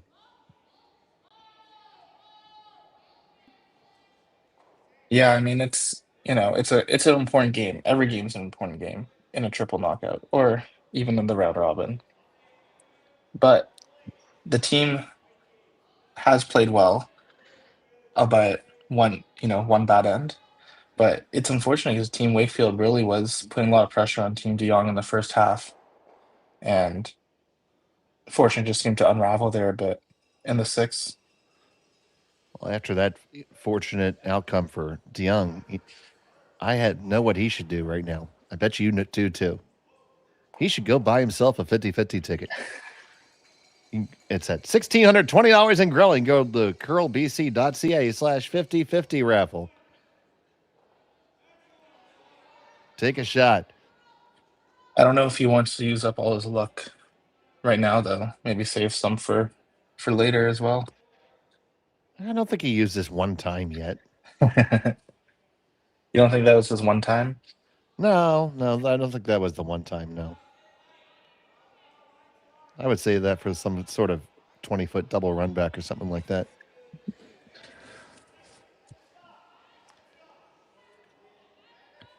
So Team Wakefield gonna do their best here to manufacture something. And Cameron is going to move into C-Rock Hit Rock mode.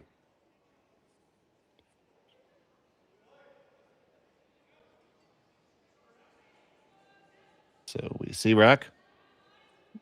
And we hit rock. We hit rock. Do we hit both? Almost. Just that would have been sneaky. But they did have the double corner, so they'll get at least one under.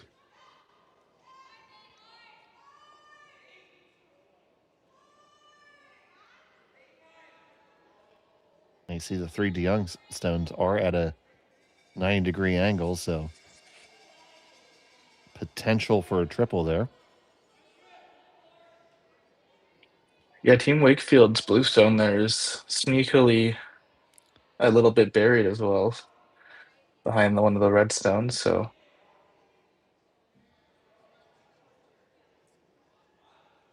I mean, Team Wakefield really looking for, I would say, 3 points at this stage. The deuce is obviously good, but it will still be an uphill climb.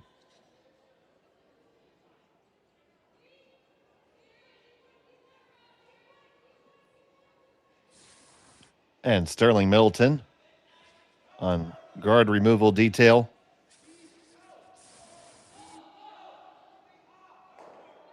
Oh, why don't we just make the double too?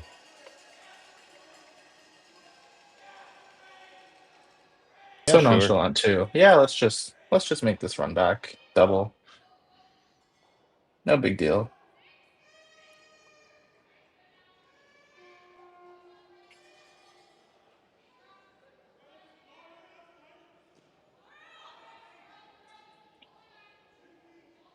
So I like that call. You still need to draw under cover. It doesn't matter if it's the wrong color. You're gonna need some help if you're gonna get back in. Yeah, exactly. It looked like Jay wanted to call hit and roll, and his team probably just yelled down there, "Look at the scoreboard," something to that effect.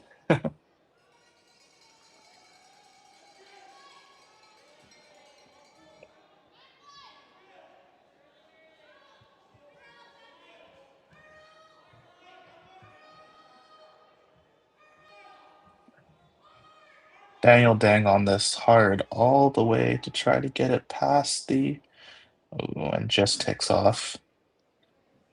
And it rolls into the open. See rock hit rock.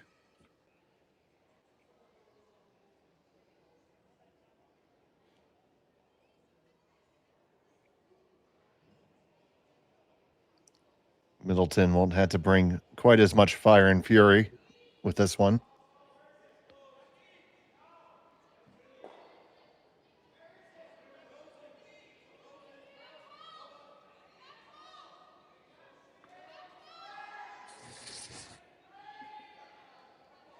Just a nice control weight. Little flip and flop to the middle.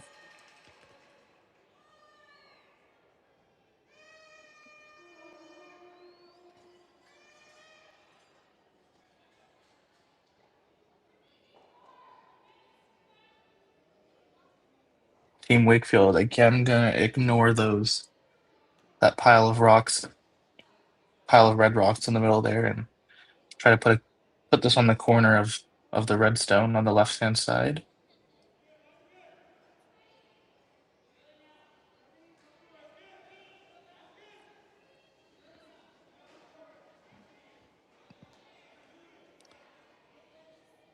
Trying to maintain the patient approach, which you're forced to do.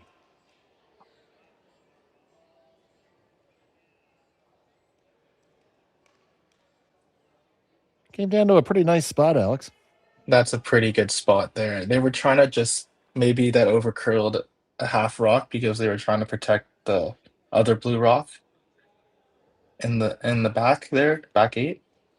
But the result as it came out is still very good, and it's going to be a tricky shot for Cam to remove either of those blues.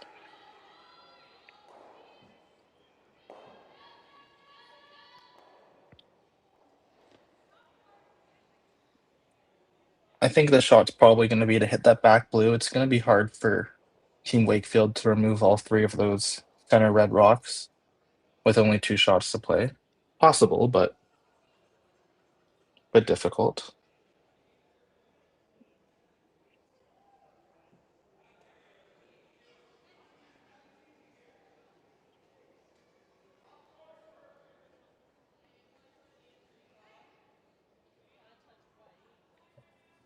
I don't think we've mentioned either of these teams' coaches yet, have we, Dave?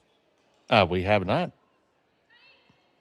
Because I just noticed their Team Wakefield's coach, Brad Fenton, sitting behind and having a little chat with Chris there. And then, as we see now, that is Paul Cheka coaching Team De Jong. So both these teams bringing coaches, both coaches having lots of experience with these 2 teams, been with these teams for each at least a couple years now. So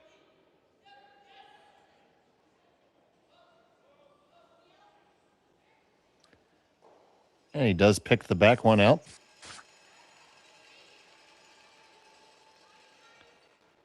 Leaves a lot of catchers. yeah, Team De Jong looks like they're sitting at least 3 right now, and it's close for 4th. It's going to be quite challenging, I would say, for Team Wakefield to remove all those stones with 2 shots, but Well, as we have another mound visit.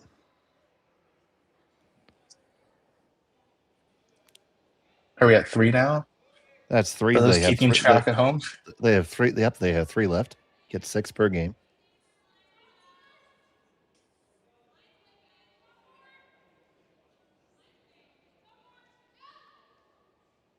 So thinking about taking that on now.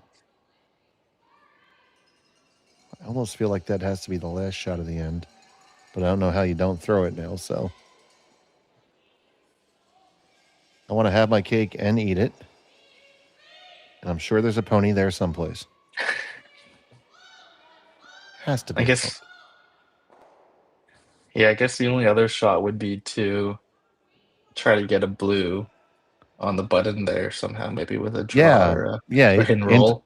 In turn, draw to the into the back, and then maybe play off your own with your last one to try to get 2 that way. That's what I was thinking. Yeah, I think they've given up on trying to count that outside blue stone, so this is just a double to try to open it up a bit. Maybe give yourself a miracle shot for 2 on the last shot there. But Cam's going to just draw one in there to sit 4 and probably get at least a force, if not maybe a steal.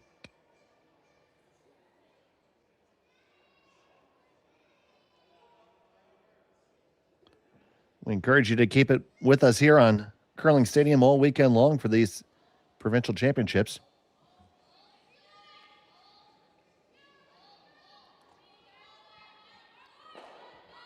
Right now we have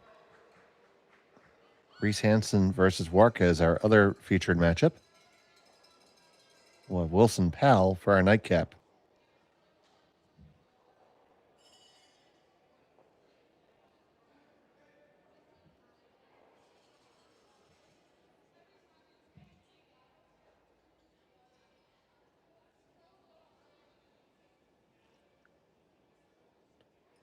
Final stone from DeYoung and number 7.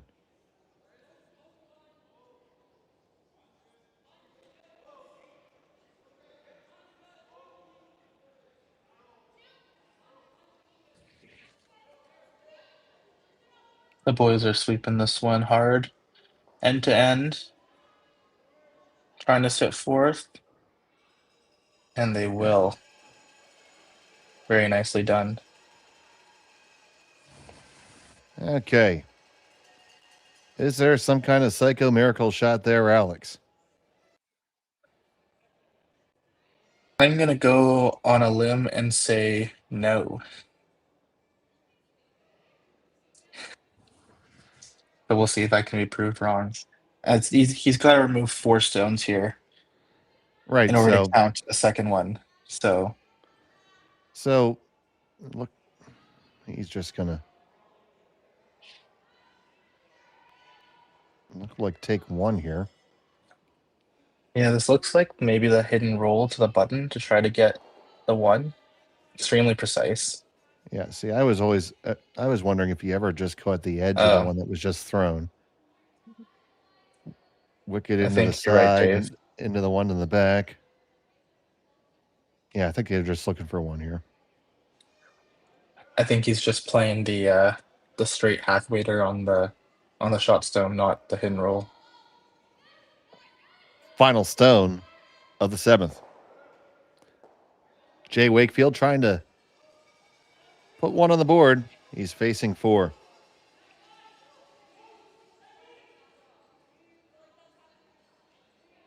Just a light clean on this right now. Now a little carve over. Needs to move it far enough. And just does. Single point for Wakefield. And they trail by 4. We'll be back with end number 8 in just a moment. You're watching Curling Stadium.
Driftwood Brewery, Esquimalt, crafting world-class beer since 2008. This is where beer is made. With care, intention, and respect for the process, every batch reflects the place we're from and the standards we hold ourselves to. And this is where it's enjoyed. Our tasting room, offering a rotating lineup of West Coast favorites and seasonal releases, right here in Esquimalt. Paired with Thai-inspired food from Dumpling Drop, we're open 7 days a week. Driftwood Brewery, great beer, confidently made. Cheers. And welcome back to Esquimalt, British Columbia. It's the Archie Browning Curling Center here. The BC Curling Championships. It is Cameron DeYoung with a commanding 4-stone lead here in end number 8 with the hammer over Jay Wakefield. And Wakefield, it was just not able to really get anything going. DeYoung turned him away at every offensive opportunity there, Alex. Yeah, I mean it's always tough when you're in this position trying to just keep your rocks in play somehow, but a team with the hitting caliber of Team DeYoung is usually not going to let you do that for a extended period of time. So well played there. Well played 8 rocks by Team DeYoung to limit any offensive chance, and now they're going to get the hammer and maybe try to finish this game here in 8.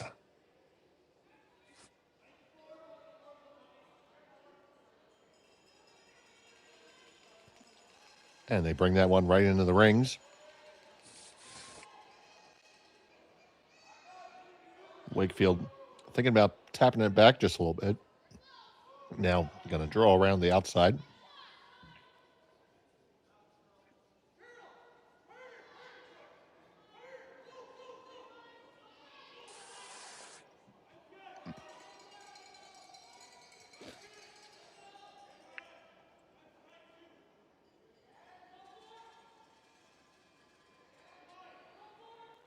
Yeah, this end for Team Wakefield's all about just trying to keep as many rocks in play in the center and try to make Cam throw against 2 or 3 rocks on his last if they can.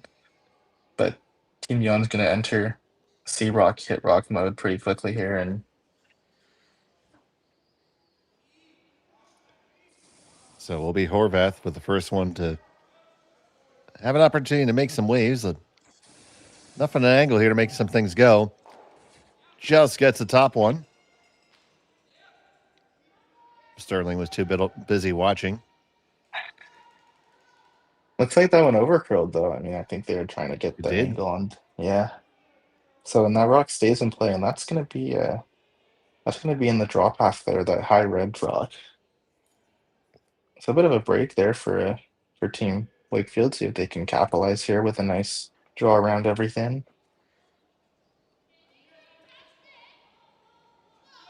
So looking to draw around the entire mess here.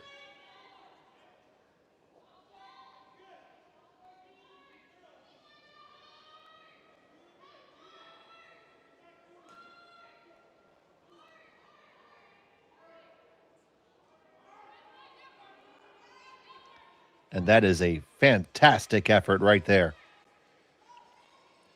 Wow, look at that finish. Overcurled the high red guard by about a rock and a half, maybe 2 rocks. Take another shot at this. Get all 3 of them going if you hit it just right.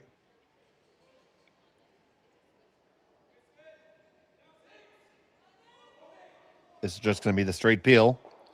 Oh! Oh, you sneaky devil, you!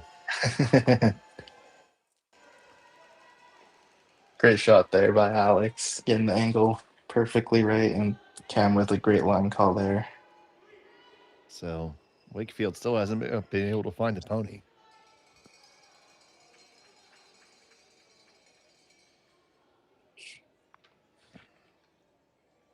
Probably going to be guard peel here for a bit.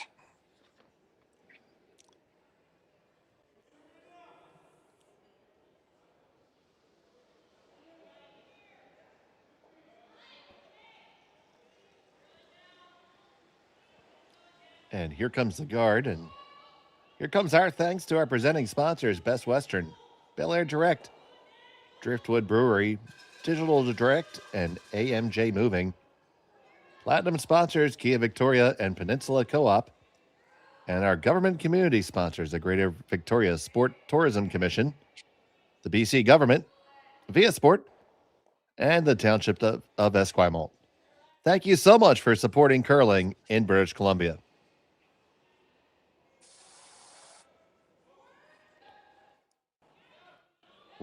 As the peel comes on down, almost got them both on the way by, but in a decent spot for the guard to go back, because now a double peel has a better chance of jamming.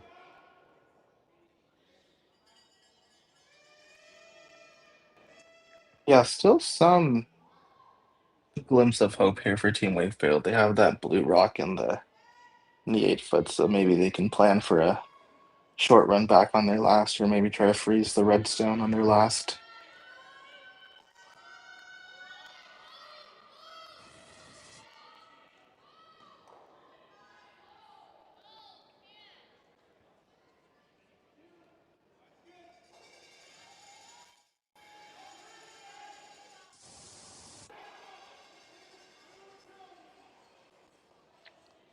The guard coming back on up.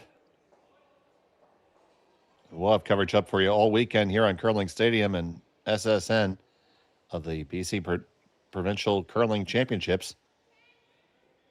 If you haven't had the opportunity to do so, please subscribe to Curling Zone on YouTube. Keep you up to date on both this championship and many others across the country and the world.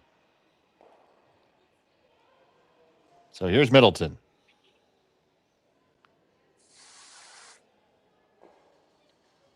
Ooh, just enough.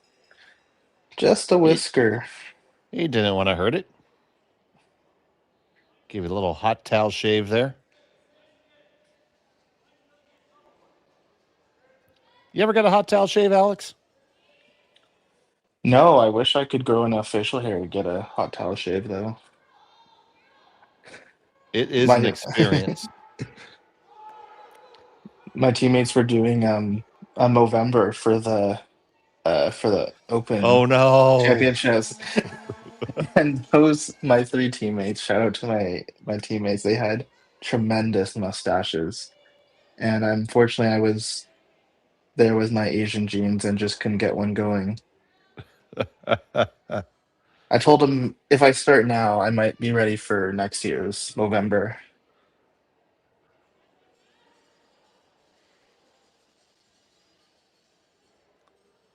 Well, as you get older, you're going to learn that hair will grow everywhere except your head.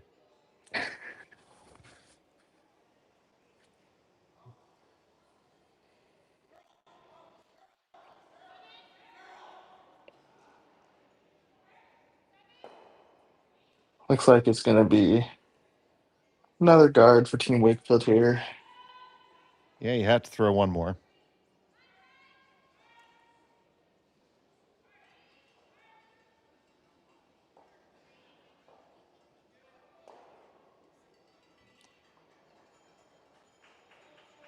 Jay Wakefield thrown with the big bus. I think that stabilizer has a pretty good feel. I threw with one once or twice. Yeah, he's got that what's it called? Pro something? Pro curl? Slide Pro? I'm probably totally butchering it. I didn't even go for it. One, because I don't know if they're sponsored. If they write a check, I'll gladly learn everything about it. Yeah, but it seems to really provide the people who use it a lot of stability. That's what I tell people at the club, it's not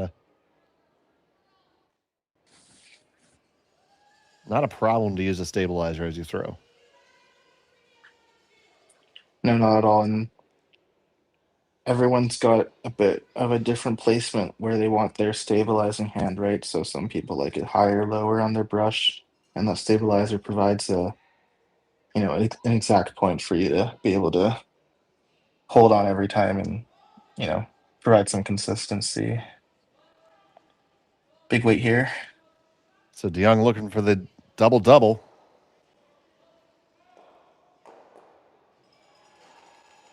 He gets it with a side of Timbits.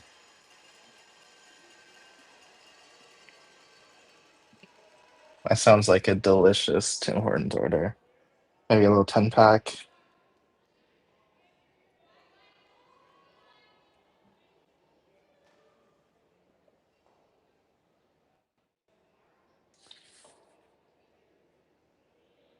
So it's going to be the freeze of death, as I like to call it, from Jay Wakefield here. Freezing for your life.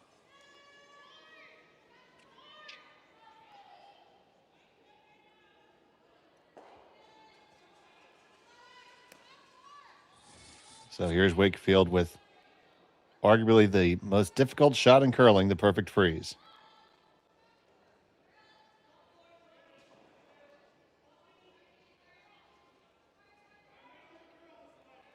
This one looks a hair heavy. You're just walking it down. Need to be right there, and you can't really bump. Now walk it right to it. Is it going to over curl? Oh, they watched it too long, Alex. Yeah, unfortunately, weight was close-ish. Line just a little tight, maybe. Weren't able to get it there. I mean, had they brushed for straight, they would have gotten some distance there and maybe been able to hold the line. Yeah, it seems like they weren't panicking too much, but... So DeYoung has one in his pocket. Looking for a second one to send this one to the patch.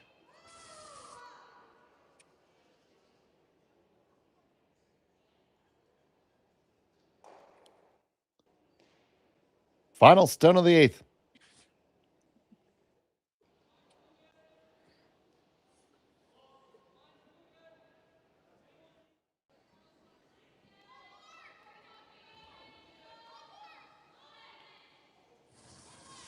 The boys are just walking this one down. Is the weight perfect?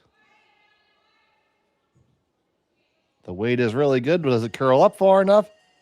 Oh, well, it's at least one. Probably two.